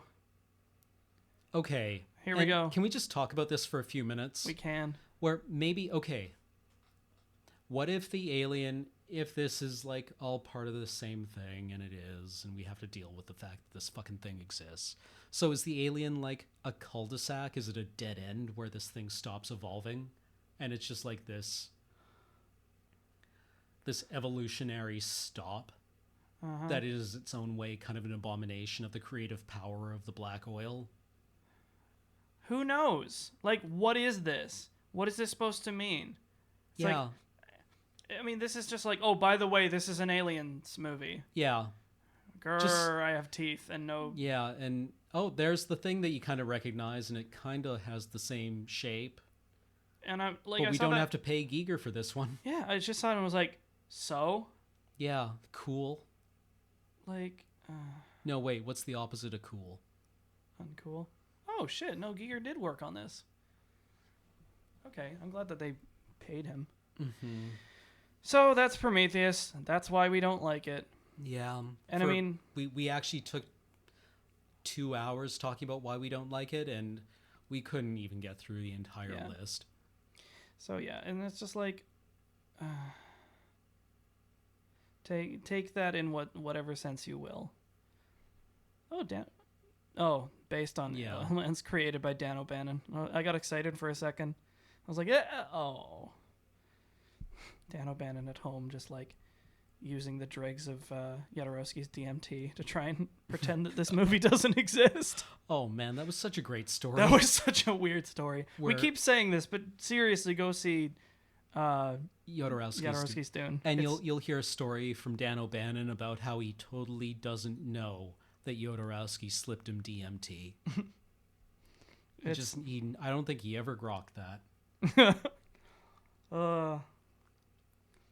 What's a DIT assistant? I don't know. Yeah, me neither. Digital something? What What does the key grip do? Sets up the lights. What does the best boy do? Dude, He helps the key grip. The Don't Jenny ask me. operator. See, I know what that guy does. Yeah, there's the best boy. Generator? Gary Gizza Smith. Anywho, I don't know that we're necessarily going to get to Alien 3, or I have no interest in touching 4. No. Because it's Alien actually 3 just... Alien 3 might be kind of an interesting wreck. I've actually never seen it.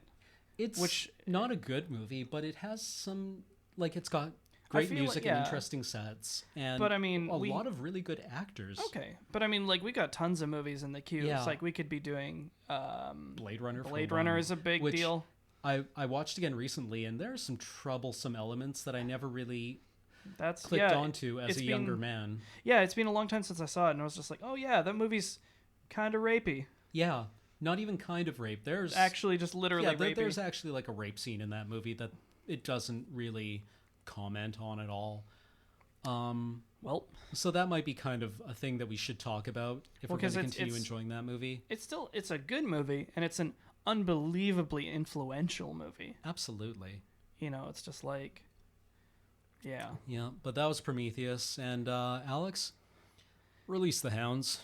What are the hounds? Yeah, it's a ref. You know, don't even worry about it. It's a Simpson. You've seen The Simpsons, right? Yes. Yeah. Okay, it's what Mr. Burns tells Smithers to do when they're Gotcha. trespassers on his He tells them to release Who are we releasing the hounds onto? Well, I guess these people. Yeah. Yeah, that sounds about right. I mean, from top to bottom, kind of in priority. Maybe they made this movie and therefore they must be punished. Oh my god. We figured it out. This wall of people who worked on this movie. Look at them all. So many peeps. Yeah. All of this potential. Just one giant flushing noise. Yeah. Well, and it's just like all the individual like nuts and bolts of this production probably did the best job they possibly could. But it's but there was nobody at the wheel. Well, somebody was at the wheel. Maybe too many people at the wheel. I don't know. Just not somebody who was terribly interesting at the wheel. Yeah. Who, like. I mean, I've said this before, but this is the same thing that the Matrix sequels did and what Elysium did. Mm-hmm. It used a really, really top-notch production to tell the exact same story we've been telling for thousands of years, and it's long past time that we started commenting on that story, because that's kind of our responsibility as storytellers. Yeah. You cannot keep telling me the same shit over and over again after we have come so far as a people and expect it to contain the same meaning, because it doesn't. It's an abrogation of your responsibility as a cultural visionary to keep coming back to these old touchstones. It's fundamentally conservative and reactionary, and it sucks. It just sucks. It's pretty boring. I mean, it's not even to me, it's not even just that they're doing the same thing over and over again. It's that even when they are doing the same thing over again, they can't even be arsed to do it well, or just bog standard. Sigh, because I've seen the classics, done well, but it never happens because it's just the first Matrix movie did it well. I thought, where it actually did the heroic arc and did a commentary on it. Yeah. Ugh. Anyways, fuck you. Fuck you, Prometheus. So I hope you enjoyed Corrector's commentary. I've been Alex. And I've been Cameron. I was Cameron. I was once lately a Cameron. And we'll see you next time with some sort of movie. So thank you for listening. Thank you very much, and talk to you in the future. The future.